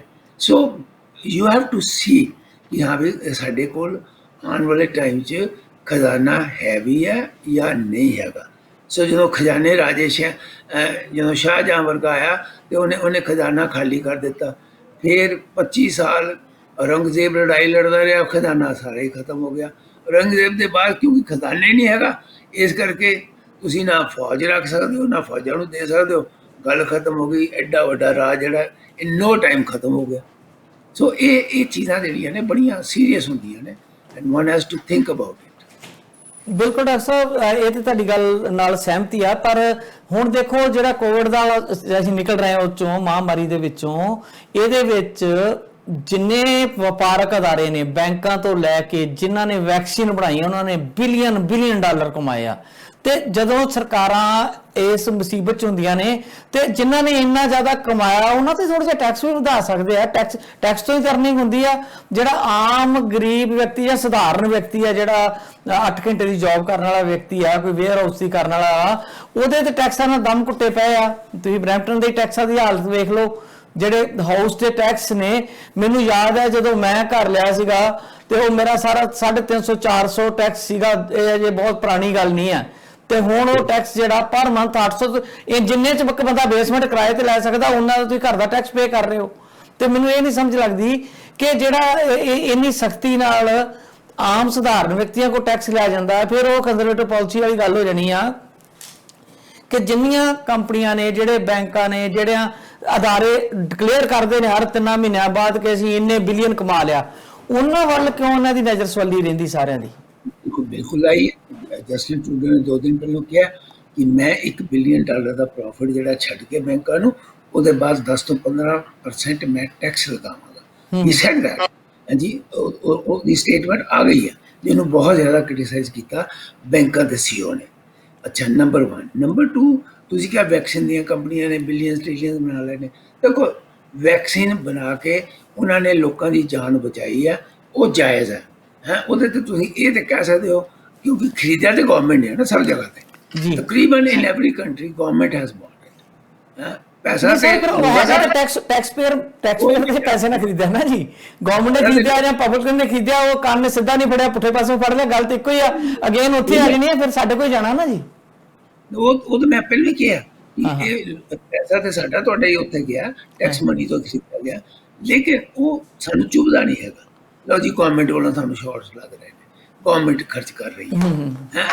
ਉਹ ਕੰਪਨੀਆਂ ਨੂੰ ਤਾਂ ਮੈਂ ਫॉर ਦੀ ਟਾਈਮ ਬਿੰਗ ਅਜੇ ਛੱਡ ਦਿੰਦਾ। ਚਲੋ, ਉਹਨਾਂ ਨੇ 1 ਸਾਲ ਦੇ ਅੰਦਰ ਦੁਨੀਆ 'ਚ ਰਿਕਾਰਡ ਹੈ ਜੀ ਕਿ ਵਿਦਨ ਲੈਸ ਦੈਨ 1 ਈਅਰ ਇਹਦੀ ਜਿਹੜੀ ਵੈਕਸੀਨ ਹੈ ਉਹ ਤਿਆਰ ਹੋਈ ਹੈ, ਜਿਹਦੇ 'ਚ billions and billions of dollar ਖਰਚ ਹੁੰਦੇ ਨੇ। ਇਟਸ ਨਾਟ ਦੈਟ ਕਿ ਰਿਸਰਚ ਹੁੰਦੀ ਹੈ, ਬੜਾ ਕੁਛ ਹੁੰਦਾ, ਐਕਸਪੈਰੀਮੈਂਟ ਹੁੰਦੇ ਨੇ ਥਾਊਜ਼ੈਂਡਸ ਆਫ ਲੋਕਾਂ ਦੇ ਉੱਪਰ, ਉਹ ਖਰਚਾ। ਲੇਕਿਨ ਹਾਂ, ਹੁਣ ਬੈਂਕਾਂ ਦੇ ਬਾਰੇ ਜਿਹੜੀ ਹੈ, ਹੁਣ ਹੋਏਗਾ ਕਿ ਫॉर ਐਗਜ਼ਾਮਪਲ ਤੁਸੀਂ ਟੈਕਸ ਲਗਾ ਦਿੰਦੇ ਹੋ ਕੰਪਨੀਆਂ 'ਤੇ। ਅੱਛਾ, ਹੁਣ ਅਗਰ ਜਿਸ ਤਰ੍ਹਾਂ ਬਾਈਡਨ ਜਿਹੜਾ ਉਹ ਕਹਿੰਦਾ ਕਿ ਮੈਂ 22 ਤੋਂ 28 ਕਰ ਦੇਣਾ, 28% ਕਰ ਦੇਣਾ, ਹੋਵੇ ਨਾ ਹੋਵੇ ਉਹ ਡਿਫਰੈਂਟ ਗੱਲ ਹੈ। ਜੇ ਹੋ ਗਿਆ ਤੇ ਤੁਸੀਂ ਇਹ ਦੇਖ ਲੈਣਾ ਕਿ ਜਿਹੜੀ ਇਨਵੈਸਟਮੈਂਟ ਕਰ ਰਹੀਆਂ ਕੰਪਨੀਆਂ, ਉਹਨਾਂ ਨੇ ਇਨਵੈਸਟਮੈਂਟ ਬੰਦ ਕਰ ਦੇਣੀ ਅਮਰੀਕਾ 'ਚ। They will invest somewhere else, ਕਿਉਂਕਿ ਕਾਰਪੋਰੇਸ਼ਨ ਦਾ ਕੋਈ ਮੁਲਕ ਨਹੀਂ ਹੁੰਦਾ, ਕੋਈ ਕੰਟਰੀ ਨਹੀਂ ਹੁੰਦਾ। ਕਾਰਪੋਰੇਸ਼ਨ ਦਾ ਇੱਕੋ ਹੀ ਕੰਟਰੀ ਹੁੰਦਾ, ਪ੍ਰੋਫਿਟ ਐਂਡ ਪ੍ਰੋਫਿਟ। ਡਾਕਟਰ ਸਾਹਿਬ, ਜਿਹੜੇ ਇੰਡੀਕੇਟਰ ਹੁੰਦੇ ਆ ਨਾ ਜੀ, ਜਿੱਦਾਂ ਹੁਣ ਸਟਾਕ ਮਾਰਕੀਟ ਦੀ ਗੱਲ ਕਰਦੇ ਆ, ਤੁਸੀਂ ਦੇਖ ਲਓ ਭਾਵੇਂ ਕੈਨੇਡਾ ਦੀ ਆ, ਅਮਰੀਕਾ, ਵਰਲਡ ਵਾਈਡ ਵੇਖ ਲਓ ਸਟਾਕ ਮਾਰਕੀਟ ਦਾ ਕੀ ਹਾਲ ਆ। ਦਿਨ ਬ ਦਿਨ ਇੰਨੇ ਹਾਰ ਹੋ ਗਿਆ ਕੰਮ, ਤੇ ਤਾਂ ਵੀ ਹਰ ਹਫ਼ਤੇ ਤੁਸੀਂ ਵੇਖਦੇ ਹੋ ਜੰਪ ਲੱਗ ਰਿਹਾ 1% 2%। ਇੰਨੇ ਮਾੜੇ ਹਾਲਾਤਾਂ 'ਚ ਵੀ ਕਹਿੰਦੇ ਕਿ ਆਉਣ ਵਾਲੇ 2-3 ਮਹੀਨਿਆਂ 'ਚ 7% ਮਾਰਕੀਟ ਹੋਰ ਉੱਪਰ ਜਾਣੀ ਆ। ਯਾਨੀ ਕਿ ਇਹਦਾ ਮਤਲਬ ਇਹ ਹੋਇਆ ਕਿ ਜਿਹੜੀਆਂ ਬਿਗ ਕੰਪਨੀਆਂ ਨੇ ਉਹ ਬਹੁਤ ਫਰਾਡ ਕਮਾ ਰਹੀਆਂ ਨੇ। ਤੁਸੀਂ ਮੈਂ ਤੇ ਸ਼ੇਅਰ ਮਾਰਕੀਟ ਦੇ ਕਦੀ ਜ਼ਿੰਦਗੀ 'ਚ ਪੈਸਾ ਮੈਂ ਕਿਤੇ ਵੀ ਨਹੀਂ ਖਰਚ ਕੀਤਾ। ਹੋਇਆ ਹੀ ਨਹੀਂ। ਲੇਕਿਨ ਹਾਂ ਇੰਨੀ ਗੱਲ ਜ਼ਰੂਰ ਹੈ, ਮੈਂ ਸ਼ੇਅਰ ਮਾਰਕੀਟ ਨੂੰ ਬਹੁਤ ਸਟੱਡੀ ਕੀਤਾ ਹੋਇਆ। ਸ਼ੇਅਰ ਮਾਰਕੀਟ ਜਿਹੜੀ ਹੈ ਨਾ ਉਹ ਪ੍ਰੈਜ਼ੈਂਟ ਲੈਵਲ ਤੇ ਨਹੀਂ ਚੱਲਦੀ। ਸ਼ੇਅਰ ਮਾਰਕੀਟ ਚੱਲਦੀ ਹੈ ਅਗਲੇ 5-10 ਸਾਲ ਦੇ ਲੈਵਲ ਦੇ ਉੱਪਰ ਕਿ ਮੈਂ ਇਨਵੈਸਟ ਕਰਨਾ ਅਗਲੇ 5-10 ਸਾਲ ਦੇ ਵਿੱਚ, ਇਹਦੇ ਵਿੱਚੋਂ ਮੈਨੂੰ ਕੀ ਪ੍ਰੋਫਿਟ ਆਏਗਾ। ਹੁਣ ਤੁਸੀਂ ਇਹ ਦੇਖੋ ਕਿ ਐਪਲ ਦਾ CEO ਹੈਗਾ ਕੁੱਕ, ਜਿਹੜਾ ਹਿੰਦੁਸਤਾਨੀ ਹੈ, ਉਹਨੂੰ ਤੁਸੀਂ 750 ਮਿਲੀਅਨ ਬੋਨਸ ਮਿਲਿਆ 1 ਸਾਲ ਦਾ। 750 ਮਿਲੀਅਨ। ਅੱਜ ਸਵੇਰੇ ਪਹਿਲੀ ਖਬਰ ਮੈਂ ਜਦੋਂ ਪੜ੍ਹੀ ਤੇ 750 ਮਿਲੀਅਨ ਬੋਨਸ ਮਿਲਿਆ। ਕਿਉਂ? ਕਿ ਉਹਦੀ ਲੀਡਰਸ਼ਿਪ ਦੇ ਵਿੱਚ ਨਵੀਆਂ ਚੀਜ਼ਾਂ ਇਨਵੈਂਟ ਹੋਈਆਂ। ਫੋਨ ਜਿਹੜਾ ਉਹਨਾਂ ਦਾ ਹੁਣ ਆਇਆ ਨਵਾਂ, ਪਤਾ ਨਹੀਂ 10 ਜਾਂ 12 ਕੀ ਉਹਦਾ ਨਾਮ ਹੈਗਾ, ਉਹ ਅੰਨੇਵਾਹ ਵਿਕਿਆ। ਸੋ ਉਹ ਇਨਵੈਂਟ ਉਹ ਬੰਦ ਨਹੀਂ ਕਰਦੇ ਫਿਊਚਰ ਦੀ ਇਨਵੈਂਸ਼ਨ ਨੂੰ, ਉਹਨੂੰ ਜਾਰੀ ਰੱਖਦੇ ਨੇ। ਉਹ ਤਾਂ ਹੈ ਜੀ, ਉਹ ਤਾਂ ਆਪਾਂ ਰੋਜ਼ ਹੀ ਗੱਲ ਕਰਦੇ ਰਹੇ ਹਾਂ ਬਲੈਕਬੇਰੀ ਦੀ, ਜੋ ਇਹਨਾਂ ਇਲੈਕਟ੍ਰੋਨਿਕਸ ਕੰਪਨੀ ਦੀ ਗੱਲ ਕੀਤੀ। ਪਰ ਡਾਕਟਰ ਸਾਹਿਬ ਜਿੱਦਾਂ ਆਪਾਂ ਪਹਿਲਾਂ ਗੱਲ ਕੀਤੀ ਹੈ, ਜਿਹੜੀਆਂ ਕੰਪਨੀਆਂ ਨੇ ਫਾਈਜ਼ਰ ਨੇ ਤੇ ਮੋਡਰਨਾ ਨੇ ਵੈਕਸੀਨ ਤੋਂ ਜੇ ਪੈਸਾ ਕਮਾਇਆ, ਤੇ ਨਾਲ ਦੀ ਨਾਲ ਉਹਨਾਂ ਦੇ ਇਹ ਵੀ ਆ ਗਿਆ ਉਹਨਾਂ ਦੇ CEO ਦੇ ਬਿਆਨ। ਜਿਹੜੀ ਫਾਈਜ਼ਰ ਆ ਉਹਨਾਂ ਨੇ ਕਿਹਾ ਕਿ ਅਸੀਂ ਕੈਂਸਰ ਦੇ ਉੱਤੇ ਰਿਸਰਚ ਸ਼ੁਰੂ ਕਰਤੀ ਆ, ਉਹਦੀ ਮੈਡੀਸਨ ਬੜੀ ਜਲਦੀ ਲੈ ਕੇ ਆ ਰਹੇ ਹਾਂ। ਤੇ ਜਿਹੜੀ ਮੋਡਰਨਾ ਹੈਗੀ ਆ, ਉਹਨਾਂ ਨੇ ਜਿਹੜੀ ਬੜੀ ਭੈੜੀ ਬਿਮਾਰੀ ਆ ਏਡਸ, ਉਹਦੀ ਵੈਕਸੀਨ ਦਾ ਉੱਤੇ ਰਿਸਰਚ ਦੇ ਉੱਤੇ ਪੈਸਾ ਲਾਉਣ ਦਾ ਕਿਹਾ ਵਾ। ਜਿਹੜੀ ਪੋਜ਼ਿਟਿਵ ਚੀਜ਼ਾਂ ਨੇ ਇਹ ਜ਼ਰੂਰ ਹੋਣੀਆਂ ਚਾਹੀਦੀਆਂ ਨੇ। ਜਿੱਦਾਂ ਜੇ ਰਿਸਰਚ ਨਹੀਂ ਹੋਏਗੀ ਤੇ ਫਿਰ ਡਿਵੈਲਪਮੈਂਟ ਉੱਤੇ ਕੀ ਹੋਣੀ ਆ। ਇਹ ਪੋਜ਼ਿਟਿਵ ਫੈਕਟਰ ਵੀ ਨੇ ਜਿਹੜੇ ਆਪਾਂ ਨੂੰ ਮੰਨਣੇ ਚਾਹੀਦੇ ਸਾਰਿਆਂ ਨੂੰ। ਦੇਖੋ ਮੈਂ ਤੁਹਾਨੂੰ ਦੱਸਾਂ, ਜਦੋਂ ਵਿਆਗਰਾ ਆਈ, ਉਹ ਵੀ ਫਾਈਜ਼ਰ ਦੀ ਹੈ, ਜਦੋਂ ਉਹ ਆਈ ਤੇ ਇਹਦਾ ਸਟਾਕ ਮਾਰਕੀਟ ਜਿਹੜਾ $100 ਵਧ ਗਿਆ ਪਰ ਸ਼ੇਅਰ, $100। ਸੋ ਇਦਾਂ ਜਦੋਂ ਵੀ ਕੋਈ ਨਵੀਂ ਚੀਜ਼ ਆਉਂਦੀ ਹੈ, ਦੇਖੋ ਅੱਜ ਤੱਕ HIV ਦੀ ਵੈਕਸੀਨ ਨਹੀਂ ਬਣੀ। ਹਾਂਜੀ। ਤੇ ਜਿਹਨੇ HIV ਦੀ ਵੈਕਸੀਨ ਪਹਿਲਾਂ ਬਣਾ ਲਈ, ਉਹਨੇ ਫਿਰ ਟ੍ਰਿਲੀਅਨਸ ਕਮਾਣੇ ਨੇ ਜੀ। ਮੋਡਰਨਾ ਨੇ ਕਿਹਾ ਸੀ ਵੈਕਸੀਨ ਬਣਾ ਰਹੇ ਦੀ। ਹਾਂਜੀ, 40 ਸਾਲ ਹੋ ਗਏ। ਉਹ ਕਹਿਣ ਦੀਆਂ ਤਾਂ ਬੜੀਆਂ ਕੰਪਨੀਆਂ ਕਰਨੀਆਂ ਪਈਆਂ ਪਿਛਲੇ 40 ਸਾਲ ਤੋਂ, ਪਰ ਅਜੇ ਤੱਕ ਬਣੀ ਨਹੀਂ। ਡਾਕਟਰ ਸਾਹਿਬ ਇੱਕ ਏਡੀ ਵੱਡੀ ਕੰਪਨੀ ਦੇ CEO ਦਾ ਜਾਂ ਕੋਈ ਇਹਦਾ ਇੱਕ ਬਿਆਨ ਵੀ ਆ ਜਾਂਦਾ ਨਾ ਜੀ, ਲੋਕ ਨੂੰ ਸੀਰੀਅਸ ਲੈਂਦੇ ਆ, ਉਹਨਾਂ ਦੇ ਸ਼ੇਅਰ ਚੱਪ ਹੋ ਜਾਂਦੇ ਆ ਇਹਨੇ ਨਾਲ ਹੀ, ਭਾਵੇਂ ਉਹ ਕਰਨ ਭਾਵੇਂ ਬਾਅਦ ਚ ਨਾ ਕਰਨ। ਚਲੋ ਮੈਂ ਤੇ ਐਸੇ ਲੋਕ ਜਾਣਦਾ ਜਿਹੜੇ ਸ਼ੇਅਰਾਂ ਦੇ ਵਿੱਚ ਇਨਵੈਸਟ ਕਰਦੇ ਨੇ, ਉਹ ਕੰਮ ਹੀ ਹੋਰ ਕੋਈ ਨਹੀਂ ਕਰਦੇ। ਉਹ ਸਵੇਰ ਤੋਂ ਲੈ ਕੇ ਸ਼ਾਮ ਤੱਕ ਕੰਪਿਊਟਰ 'ਚ ਹੁੰਦੇ ਨੇ। ਸਵੇਰੇ ਉਹਨਾਂ ਨੂੰ ਸਵੇਰੇ ਖਰੀਦਦੇ ਨੇ, ਸ਼ਾਮ ਨੂੰ ਵੇਚ ਦਿੰਦੇ ਨੇ। ਹਾਂਜੀ, ਉਹ ਮਤਲਬ ਇਹ ਅਜੀਬ ਕਿਸਮ ਦੀ ਗੇਮ ਹੈ, ਬੜੀ ਕੰਪਲੀਕੇਟਡ ਹੈ, ਬੜਾ ਗੋਰਖਧੰਦਾ ਡਾਕਟਰ ਸਾਹਿਬ, ਹਰ ਬੰਦਾ ਨਹੀਂ ਸਮਝ ਸਕਦਾ। ਸਾਡੇ ਕੋਲ ਆਉਂਦੇ ਨੇ ਬੜੇ ਲੋਕਾਂ ਨੇ ਇਹਨੂੰ ਬੜੀਆਂ ਐਡਸ ਆਈਆਂ ਰੇਡੀਓ ਦੇ ਉੱਪਰ, ਬੜੇ ਲੋਕ ਬੇਵਕੂਫ ਬਣੇ, ਬੜੇ ਲੋਕਾਂ ਨੇ ਡੁੱਬਦੇ ਵੀ ਨੇ, ਜਿਹੜੇ ਜਿਨ੍ਹਾਂ ਨੂੰ ਨਹੀਂ ਸਮਝ। ਹਾਂਜੀ, ਡੁੱਬਦੇ 90% ਨੇ, 90% ਤੁਹਾਡੇ ਮਿੱਤਰ ਜੀ ਆਪਣੇ ਢੀਂਡਸਾ ਸਾਹਿਬ ਨੇ ਆਪਣੇ ਪ੍ਰੋਗਰਾਮਾਂ 'ਚ ਇੱਥੇ ਮੈਨੂੰ ਕਹਿ ਕੇ ਜਾਂਦੇ ਆ ਕਿ ਮੈਨੂੰ ਕੋਈ ਬੰਦਾ, ਇੱਕ ਰਾਹ ਹੈਂਡ ਬੰਦਾ ਮੇਰੇ ਨਾਲ ਮਿਲ ਜੇ, ਮੈਂ ਉਹਨੂੰ 5 ਸਾਲਾਂ 'ਚ ਮਿਲੀਅਨ ਬਣਾ ਸਕਦਾ, ਮੈਂ ਡਾਇਰੈਕਟ ਸਟਾਕ ਦੇ ਵਿੱਚ ਕੰਮ ਕਰਦਾ। ਔਰ ਬਹੁਤ ਸਾਰੇ ਲੋਕ ਮੈਂ ਕਹਿੰਦੀ ਮੈਨੂੰ ਬਣਾ ਦਿਓ। ਫਿਰ ਨਾਲੇ ਵੀ ਤੇ ਕਹਿੰਦੇ ਨੇ ਕਾਕਾ ਮੈਨੂੰ $1,00,000 ਲਿਆ ਤੇਰਾ ਇਨਵੈਸਟ। ਬਿਲਕੁਲ ਬਿਲਕੁਲ, ਜਿੱਤੋਂ ਮੁੜ ਕੇ ਮਾਰ ਪੈਂਦੀ ਆ। ਅੱਛਾ ਡਾਕਟਰ ਸਾਹਿਬ, ਹੁਣ ਆਪਾਂ ਫਿਰ ਇੱਕ ਵਾਰੀ ਆਪਣੇ ਇਲੈਕਸ਼ਨ ਦੇ ਏਜੰਡੇ ਵੱਲ ਮੁੜੀਏ। ਫਿਰ ਤੁਹਾਨੂੰ ਮੈਂ ਹੋਰ ਕੁਝ ਗੱਲਾਂ ਕਰਨੀਆਂ ਅਫਗਾਨਿਸਤਾਨ ਦੀਆਂ, ਸਮਾਂ ਬੜੀ ਤੇਜ਼ੀ ਨਿਕਲ ਜਾਂਦਾ। ਇੱਕ ਸਰਕਾਰਾਂ ਨੂੰ ਤੇ ਆਮ ਲੋਕਾਂ ਨੂੰ ਵਕਤ ਨੂੰ ਫੜਿਆ ਹਾਊਸਿੰਗ ਮਾਰਕੀਟ ਨੇ, ਇਹ ਕਿਸੇ ਤਰ੍ਹਾਂ ਵੀ ਕਾਬੂ ਨਹੀਂ ਆ ਰਹੀ। ਬੜੇ ਫਾਰਮੂਲੇ ਕੱਢੇ ਗਏ, 25% 15% ਟੈਕਸ ਲਾਇਆ ਗਿਆ। ਹੁਣ ਕਿਹਾ ਜਾਂਦਾ ਹੈ ਕਿ ਜਿਹੜਾ ਬੰਦਾ ਇੱਥੇ ਆ ਕੇ ਰਹੂਗਾ ਨਹੀਂ, ਉਹਨੂੰ ਘਰ ਹੀ ਨਹੀਂ ਲੈਣ ਦੇਣਾ। ਔਰ ਬੜਾ ਕੁਝ ਮਤਲਬ ਸਰਕਾਰ ਕੰਟਰੋਲ ਕਰਨ ਦਾ ਯਤਨ ਕਰਦੀ ਹੈ, ਪਰ ਐਂ ਲੱਗਦਾ ਕਿਤੇ ਨਾ ਕਿਤੇ ਬੇਵਸੀ ਸਰਕਾਰ ਮਹਿਸੂਸ ਕਰਦੀ ਆ। ਕੋਈ ਇਹਨਾਂ ਕੋਲੋਂ ਕੋਈ ਐਸਾ ਫਾਰਮੂਲਾ ਨਿਕਲ ਨਹੀਂ ਰਿਹਾ ਕਿ ਅਫੋਰਡੇਬਲ ਹਾਊਸਿਸ ਜਿਹੜੇ ਆ ਲੋਕਾਂ ਨੂੰ ਮਿਲ ਜਾਣ। ਡਾਕਟਰ ਸਾਹਿਬ, ਇਸ ਵੇਲੇ ਜੋ ਹਾਲਤ ਹੋਈ ਪਈ ਆ, ਮਤਲਬ ਇੱਕ ਟਾਊਨ ਹਾਊਸ ਲੈਣਾ ਹੋਵੇ ਤਾਂ ਮਿਲੀਅਨ ਤੋਂ ਉੱਪਰ ਉਹਦਾ ਰੇਟ ਹੈ। ਤੇ ਜਦੋਂ ਬੰਦਾ ਸੋਚਦਾ ਯਾਰ ਇੱਕ ਟਾਊਨ ਹਾਊਸ 3 ਬੈਡਰੂਮ ਦਾ 4 ਬੈਡਰੂਮ ਦਾ ਮੈਂ 1.5 ਮਿਲੀਅਨ, 1.25 ਮਿਲੀਅਨ ਜਾਂ 1 ਮਿਲੀਅਨ ਦਾ ਲੈ ਰਿਹਾ ਵਾਂ, ਤੇ ਉਹਦਾ ਮਤਲਬ ਕੀ ਆ? ਤੇ ਉਸ ਤੋਂ ਬਾਅਦ ਜੇ ਉਹ 2 ਮਹੀਨੇ ਮਿਸ ਕਰ ਜਾਂਦਾ ਵੀ ਨਹੀਂ ਸਸਤਾ ਹੋ ਜਾਣਾ, ਵੇਖ ਲਈਏ, ਤੇ ਉਹੋ ਹੀ ਜਿਹੜਾ ਹੈ ਉਹ 50 ਤੋਂ 60,000 ਵਧਿਆ ਹੁੰਦਾ ਅਗਲੇ ਮਹੀਨੇ ਤੱਕ ਡਾਲਰ। ਉਹ ਫਿਰ ਕਰੇ ਤੇ ਕਰੇ ਕੀ ਬੰਦਾ? ਹੁਣ ਇਲੈਕਸ਼ਨ ਦੇ ਵਿੱਚ ਵੀ ਬੜੇ ਪ੍ਰੋਗਰਾਮ ਆ ਰਹੇ ਨੇ ਇਹ ਹਾਊਸਿੰਗ ਮਾਰਕੀਟ ਨੂੰ ਕੰਟਰੋਲ ਕਰਨ ਦੇ। ਕੀ ਇਫੈਕਟਿਵ ਹੋ ਸਕਣਗੇ ਜਾਂ ਕੀ ਪ੍ਰੋਗਰਾਮ ਨੇ? ਜੀ ਇਸ ਵਕਤ ਸਭ ਤੋਂ ਵੱਡਾ ਇਸ਼ੂ ਜਿਹੜੇ ਇਸ਼ੂਜ਼ ਨੇ, ਬਰਨਿੰਗ ਇਸ਼ੂਜ਼ ਇਲੈਕਸ਼ਨ ਦੇ ਵਿੱਚ, ਨੰਬਰ 1 ਇਸ਼ੂ ਹਾਊਸਿੰਗ ਹੈ ਜੀ। ਜੀ ਹਾਂਜੀ, ਜਿਹਦੇ ਵਿੱਚ ਹਰ ਪਾਰਟੀਆਂ ਨੇ ਇਹ ਗੱਲ ਕਹੀ ਹੈ ਕਿ ਅਸੀਂ 5 ਲੱਖ ਅਫੋਰਡੇਬਲ ਹਾਊਸ ਬਣਾਵਾਂਗੇ 10 ਸਾਲ 'ਚ, ਕਿਸੇ ਨੇ ਕਿਹਾ ਅਸੀਂ ਮਿਲੀਅਨ ਬਣਾਵਾਂਗੇ। Housing has become one of the biggest topic at this time in this election, number 1। ਬਾਕੀ ਇਹ ਹੈ ਕਿ ਤੁਸੀਂ ਹਾਊਸਿੰਗ ਨੂੰ ਦੇਖੋ, ਤੁਸੀਂ ਹਾਊਸਿੰਗ ਨੂੰ ਕਿਸ ਤਰ੍ਹਾਂ ਕੰਟਰੋਲ ਕਰ ਸਕਦੇ ਹੋ, ਵਾਟ ਇਜ਼ ਦਾ ਵੇ। ਕੀਤਾ ਹੀ ਹੈ ਨਾ ਫੋਰਨ, ਇੱਥੇ ਬ੍ਰਿਟਿਸ਼ ਕੋਲੰਬੀਆ ਦੇ ਵਿੱਚ ਫੋਰਨ ਟੈਕਸ ਜਿਹੜਾ ਉਹ 20% ਕਰ ਦਿੱਤਾ, ਇੱਥੇ ontario ਦੇ ਵਿੱਚ ਵੀ ਕਰ ਦਿੱਤਾ। ਤੇ ਕਿਆ ਉਹ ਕਦੇ ਰੁਕ ਗਏ? ਜਿਨ੍ਹਾਂ ਦੇ ਕੋਲ ਅੰਨਾ ਪੈਸਾ ਫੋਰਨ ਦੇ ਵਿੱਚ, ਔਰ ਉਹ ਕੰਟਰੀਆਂ ਦੇ ਵਿੱਚ ਜਿੱਥੇ ਉਹ ਸਮਝਦੇ ਨੇ ਸੇਫ ਨਹੀਂ ਹੈਗੀਆਂ, ਉਹ ਕਹਿੰਦੇ ਚੱਲ ਮਿਲੀਅਨ ਹੈ ਅਸੀਂ 12 ਲੱਖ ਦੇ ਦਿੰਦੇ ਹਾਂ 10 ਲੱਖ ਦੀ ਜਗ੍ਹਾ ਦੇ ਉੱਪਰ। ਇਹ ਠੀਕ ਆ, ਉਹ 'ਚ ਥੋੜ੍ਹਾ ਕੋਈ ਗੌਰਮੈਂਟ ਨੂੰ ਫਾਇਦਾ ਹੋ ਜਾਂਦਾ, ਲੇਕਿਨ ਉਹਨਾਂ ਲਈ ਤਾਂ ਕੋਈ ਫਰਕ ਨਹੀਂ ਪੈਂਦਾ ਨਾ ਜਿੰਨੇ ਬਾਹਰੋਂ ਆ ਕੇ ਖਰੀਦਣਾ। ਇਹ ਤਾਂ ਜਗਮੀਤ ਸਿੰਘ ਨੇ ਕਿਹਾ ਕਿ ਲਓ ਜੀ ਮੈਂ ਨਹੀਂ ਖਰੀਦਣ ਦੇਵਾਂਗਾ ਮਕਾਨ, ਮੈਂ ਉਹਨਾਂ ਨੂੰ ਰੋਕ ਲਗਾ ਦਾਂਗਾ। ਤੇ ਭਾਈ ਰੋਕ ਲਗਾ ਦਿਓਗੇ ਤੇ ਪੈਸਾ ਵੀ ਤੇ ਆਉਣਾ ਕਿਤੋਂ, ਪੈਸਾ ਵੀ ਤਾਂ ਤੁਹਾਨੂੰ ਚਾਹੀਦਾ ਹੈ ਜੀ। ਜਿਹੜੇ ਫੋਰਨ ਬਾਇਰਸ ਨੇ ਉਹ ਪੈਸਾ ਵੀ ਤਾਂ ਦਿੰਦੇ ਨੇ ਤੁਹਾਨੂੰ। ਇਹ ਗੱਲ ਠੀਕ ਹੈ ਕਿ ਜਿਹਨੇ ਇੱਥੇ ਨਹੀਂ ਲੈਣਾ ਜਾਂ ਜਿਹਨੇ ਮਕਾਨ ਖਰੀਦ ਕੇ ਕਿਰਾਏ 'ਤੇ ਨਹੀਂ ਚੜ੍ਹਾਉਣਾ, ਉਹ ਇੱਕ ਹੈ ਗੱਲ ਹੈ ਕਿ ਮਕਾਨ ਖਰੀਦ ਕੇ, ਕਿਉਂਕਿ ਰੈਂਟ ਮਾਰਕੀਟ ਬਹੁਤ ਖਰਾਬ ਹੁੰਦੀ ਜਾ ਰਹੀ ਹੈ। ਸੋ ਮਕਾਨ ਖਰੀਦ ਕੇ ਰੈਂਟ ਦੇ ਉੱਪਰ ਜਿਹੜਾ ਨਹੀਂ ਦੇਗਾ ਉਹਨੂੰ ਅਸੀਂ ਨਹੀਂ ਖਰੀਦਣਾ, ਜਾਂ ਰਵੇ ਜਾਂ ਰੈਂਟ ਤੇ ਦੇਵੇ।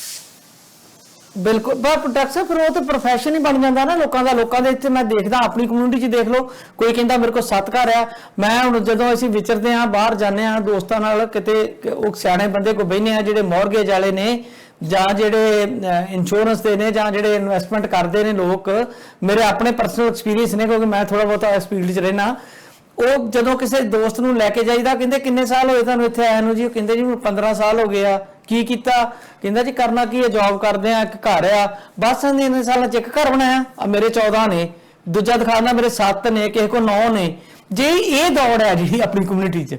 ਤੇ ਇੱਕ ਮੇਰਾ ਇੱਥੇ ਮੈਂ ਇੱਕ ਵਿਅਕਤੀ ਨੂੰ ਮੈਂ ਜਾਣਦਾ, ਰੀਅਲ ਸਟੇਟ 'ਚ ਗਿਆ, ਉਹ ਮੇਰੇ ਨਾਲ ਹੀ ਇੱਥੇ ਆਇਆ ਸੀਗਾ, ਔਰ ਉਹ ਕਹਿੰਦਾ ਕਿ ਮੇਰੇ ਕੋਲ 9 ਹੋ ਗਿਆ ਤੇ ਮੇਰਾ 12 ਦਰਜਨ ਪੂਰੀ ਕਰਨ ਦਾ ਸੁਪਨਾ ਜਿਹੜਾ 1 ਸਾਲ 1.5 ਸਾਲ 'ਚ ਕਰ ਲੈਣਾ ਹੈ।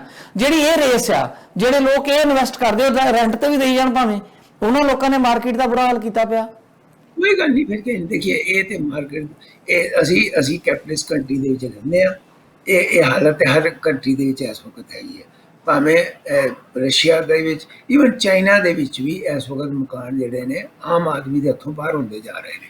ਸੋ ਇਹ ਇਨਵੈਸਟਮੈਂਟ ਜਿਹੜੀ ਕੋਈ ਕਰਕੇ 10 ਮਕਾਨ ਬਣਾਉਂਦਾ, 12 ਮਕਾਨ ਬਣਾਉਂਦਾ, ਇਹ ਉਹਦੀ ਹਿੰਮਤ ਹੈ, ਉਹਨੂੰ ਸ਼ਾਬਾਸ਼ ਦਿਓ ਕਿ ਹਾਂ ਬਈ ਤੂੰ ਕਮਾਲ ਕਰ ਦਿੱਤਾ। ਤੇ ਜਿਹੜੇ 10 ਜਿਹੜੇ ਨਹੀਂ ਅਫੋਰਡ ਕਰ ਸਕਦੇ, ਜਿਨ੍ਹਾਂ ਨੇ ਉਹ ਘਰ ਲੈਣੇ ਸੀਗੇ, ਛੋਟੇ ਘਰ, ਆਪਾਂ ਦੁਨੀਆ ਭਰ 'ਚ ਵੇਖਦੇ ਆ, LIC MIG ਸਰਕਾਰਾਂ ਵੀ ਬਣਾਉਂਦੀਆਂ ਨੇ, ਇੰਡੀਆ 'ਚ ਵੀ ਆਪਾਂ ਵੇਖਦੇ ਰਹੇ ਆ। ਲੋ ਇਨਕਮ ਗਰੁੱਪ ਆ, ਮੀਡੀਅਮ ਇਨਕਮ ਗਰੁੱਪ ਆ, ਇਦਾਂ ਦੀ ਕੋਈ ਪਾਲਿਸੀ ਜ਼ਰੂਰ ਮੰਨਦੇ ਵੀ ਆਪਾਂ ਇਹ ਸਮਾਜ 'ਚ ਰਹਿ ਰਹੇ ਹਾਂ ਜਿੱਥੇ ਕੈਪੀਟਲਿਸਟ ਸਮਾਜ ਆ, ਉਹਦੇ ਵਿੱਚ ਸਾਨੂੰ ਚਲੋ ਦਰਗੁਜ਼ਰ ਤੇ ਕਰਨੀ ਪੈ ਗਈ, ਅਸੀਂ ਕੋਈ ਚੇਂਜ ਕਰ ਨਹੀਂ ਸਕਦੇ।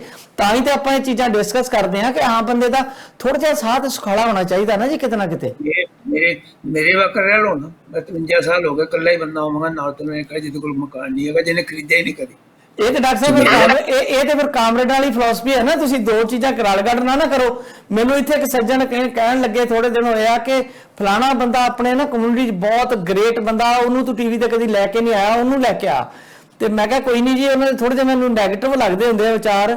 ਕਹਿੰਦਾ ਨਹੀਂ, ਨੈਗੇਟਿਵ ਉਹਨਾਂ ਦੇ ਵਿਚਾਰ ਕਿੱਥੇ ਆ, ਉਹ ਤੂੰ ਗੋਲੀ ਮਾਰ ਵਿਚਾਰਾਂ ਵਿਚੂਰਾਂ ਨੂੰ। ਉਹ ਬੰਦਾ ਐਡਾ ਤਗੜਾ, ਉਹ ਸਾਰੀ ਉਮਰ ਲੰਘ ਗਈ, ਉਹਨੇ ਆਪਣਾ ਘਰ ਨਹੀਂ ਬਣਾਇਆ, ਘਰ ਦੇ ਉਹਨੂੰ ਘਰੋਂ ਕੱਢਣ ਨੂੰ ਫਿਰਦੇ ਆ। ਮਤਲਬ ਉਹ ਫਿਰ ਫਕੀਰ ਟਾਈਪ ਬੰਦੇ ਤੇ ਬਹੁਤ ਕੁਝ ਹੁੰਦੇ ਆ। ਦੋ ਚੀਜ਼ਾਂ ਨੂੰ ਅਸੀਂ ਇਕੱਠੀਆਂ ਨਾ ਕਰੀਏ। ਇੱਕ ਪਾਸੇ ਆਪਾਂ ਪ੍ਰੋੜਤਾ ਕਰਦੇ ਕਿ ਇਹ ਸਮਾਜ 'ਚ ਰਹਿੰਦੇ ਆ ਜਿਸ 'ਚ ਇਹ ਸਾਰਾ ਕੁਝ ਵਾਪਰਨਾ ਹੀ ਆ, ਦੂਜੇ ਪਾਸੇ ਅਸੀਂ ਆਪਣੀ ਐਗਜ਼ਾਮਪਲ ਦੇ ਦਿੰਦੇ ਆ ਵੀ ਅਸੀਂ ਮਤਲਬ ਉਦਾਂ ਹੀ ਆ ਮਲੰਗ। ਆਪਣੀ ਦੇਖੋ, ਆਪਣੀ ਫਿਲਾਸਫੀ ਹੈ। ਮੇਰੀ ਫਿਲਾਸਫੀ ਇਹ ਸੀ ਕਿ ਬੱਚੇ ਪੜ੍ਹ ਲਿਖ ਜਾਣ, ਆਪਣੇ ਪੈਰਾਂ 'ਤੇ ਖੜੇ ਹੋ ਜਾਣ ਜੀ। ਸਭ ਤੋਂ ਪਹਿਲਾਂ ਮੇਰੀ ਬੇਟੀ ਜਿਹੜੀ ਇੱਥੇ ਵਕੀਲ ਹੈ, ਉਹਨੇ ਜੋ ਮਕਾਨ ਖਰੀਦਣਾ ਸੀ ਜਾਂ ਆਫਿਸ ਖਰੀਦਣਾ ਸੀ, ਆਈ ਵਾਸ ਦੇਅਰ। ਭਾਈ ਠੀਕ ਹੈ, ਤੁਸੀਂ ਖਰੀਦੋ, ਤੁਹਾਨੂੰ ਕਿਸੇ ਨੇ ਰੋਕਿਆ? ਸ਼ੋਰ, ਲੇਕਿਨ ਅਸੀਂ ਤੁਹਾਨੂੰ ਇਸ ਕਾਬਲ ਕੀਤਾ ਕਿ ਤੁਸੀਂ ਖਰੀਦ ਸਕੋ। Remember that. ਇਹ ਕਾਬਲੀਅਤ ਜਿਹੜੀ ਹੈ ਉਹ ਆਪਣੇ ਆਪ ਤੇ ਨਹੀਂ ਨਾ ਆ ਗਈ।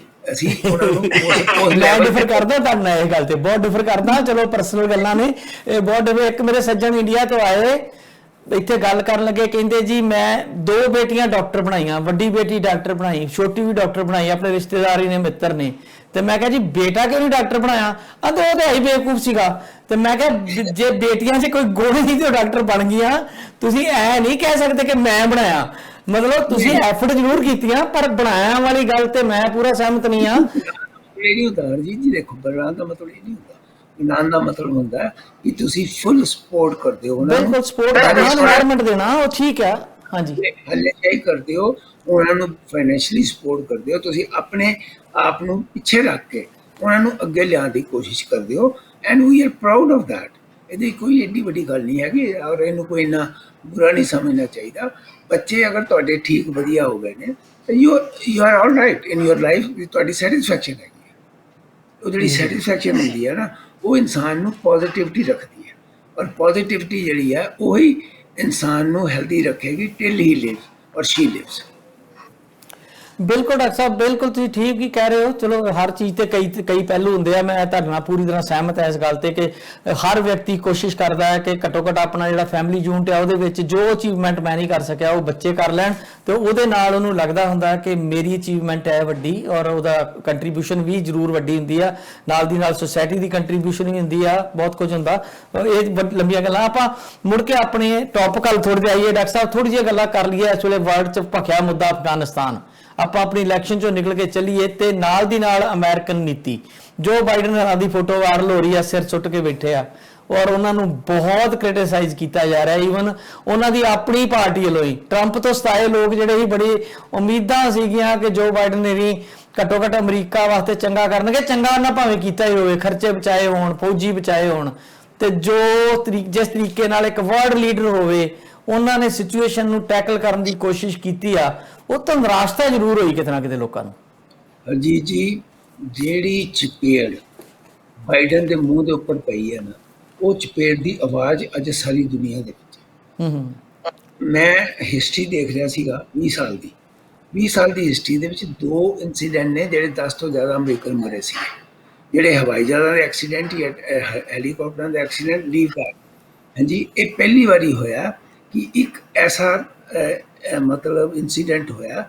ਅੱਛਾ, ਪਹਿਲਾਂ ਮੈਂ ਆਪਣੇ ਨਾ ਦਰਸ਼ਕਾਂ ਨੂੰ ਇੱਕ ਗੱਲ ਦੱਸ ਦੇਣਾ ਚਾਹੁੰਦਾ। ਦਰਸ਼ਕਾਂ ਨੇ ਨਾ ਆਈਸਿਸ ਦਾ ਨਾਮ ਸੁਣਿਆ, ISIL ਦਾ ਨਾਮ ਸੁਣਿਆ, ਲੇਕਿਨ ਦਰਸ਼ਕਾਂ ਨੇ ISIL ਦਾ ਨਾਮ ਨਹੀਂ ਸੀ ਕਦੀ ਸੁਣਿਆ।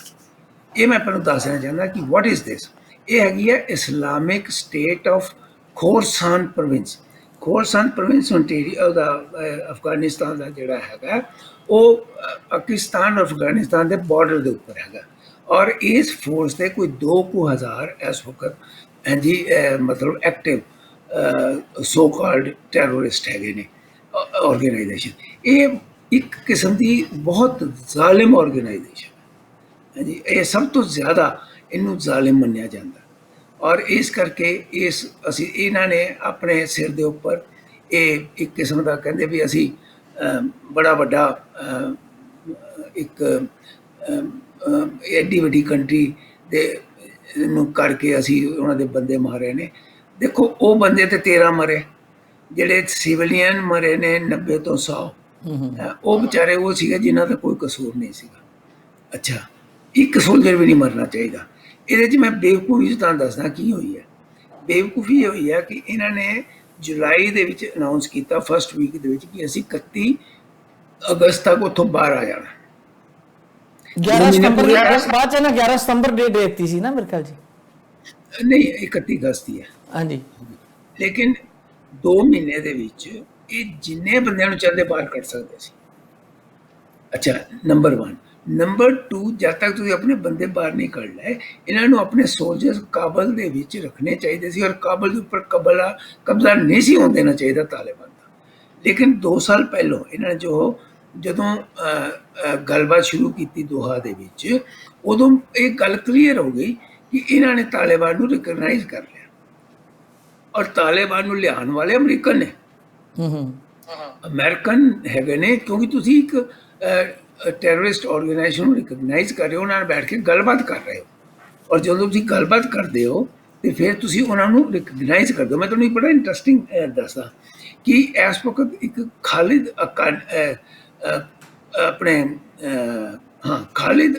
ਅਕਾਨੀ ਸਾਹਿਬ ਨੇ, ਇਹ ਕਾਬੁਲ ਦੇ ਇਸ ਵਕਤ ਸਿਕਿਉਰਿਟੀ ਇੰਚਾਰਜ ਨੇ, ਸਿਕਿਉਰਿਟੀ ਇੰਚਾਰਜ। ਇਹਨਾਂ ਦੇ ਉੱਪਰ 5 ਮਿਲੀਅਨ ਦੀ ਬਾਉਂਟੀ ਲਗਾਈ ਹੋਈ ਹੈ ਅਮਰੀਕਾ ਨੇ, ਔਰ ਅਮਰੀਕਾ ਨੇ ਇਹਨਾਂ ਦੇ ਨਾਲ ਹੀ ਪਿਛਲੇ 2 ਸਾਲ ਗੱਲਾਂ ਕੀਤੀਆਂ ਨੇ, ਔਰ ਹੁਣ ਵੀ ਕਾਬੁਲ ਦੇ ਵਿੱਚ ਕਿਉਂਕਿ ਹੀ ਇਜ਼ ਦੀ ਇੰਚਾਰਜ, ਉਹਦੇ ਨਾਲ ਹੀ ਗੱਲਾਂ ਕਰ ਰਹੇ ਨੇ। ਸੋ ਕਨਫਲਿਕਟ ਜਿਹੜਾ ਨਾ ਆਪਸ ਦੇ ਵਿੱਚ ਉਹਨਾਂ ਨੂੰ ਕਲੈਰਿਟੀ ਨਹੀਂ ਹੋਈ, ਦੇ could not understand, and I think Biden could not understand and he did not understand, ਜਾਂ ਉਹਨੂੰ ਇੰਟੈਲੀਜੈਂਸ ਵੱਲੋਂ ਗਲਤ ਇਨਫੋਰਮੇਸ਼ਨਾਂ ਮਿਲੀਆਂ ਨੇ। ਡਾਕਟਰ ਸਾਹਿਬ, ਇੰਟੈਲੀਜੈਂਸ ਤੇ ਆਪਣੇ ਤੁਹਾਡੇ ਤੱਕ ਮੇਰੇ ਤੱਕ ਖਬਰਾਂ ਆ ਰਹੀਆਂ ਸੀ 1 ਹਫ਼ਤੇ ਤੋਂ ਕਿ ਜਿਹੜਾ ਕਾਬਲ ਦਾ ਹਵਾਈ ਅੱਡਾ ਆ ਉਹਦੇ ਤੇ ਕਿਸੇ ਟਾਈਮ ਵੀ ਵੱਡਾ ਅਟੈਕ ਹੋ ਸਕਦਾ। ਇਹ ਖਬਰਾਂ ਤੇ ਪਬਲਿਕ ਹੋ ਗਈਆਂ ਸੀ ਸਾਰੀਆਂ, ਫਿਰ ਇਹਨਾਂ ਨੇ ਉਹਦੀ ਪੇਸ਼ਬੰਦੀ ਕਿਉਂ ਨਹੀਂ ਕੀਤੀ?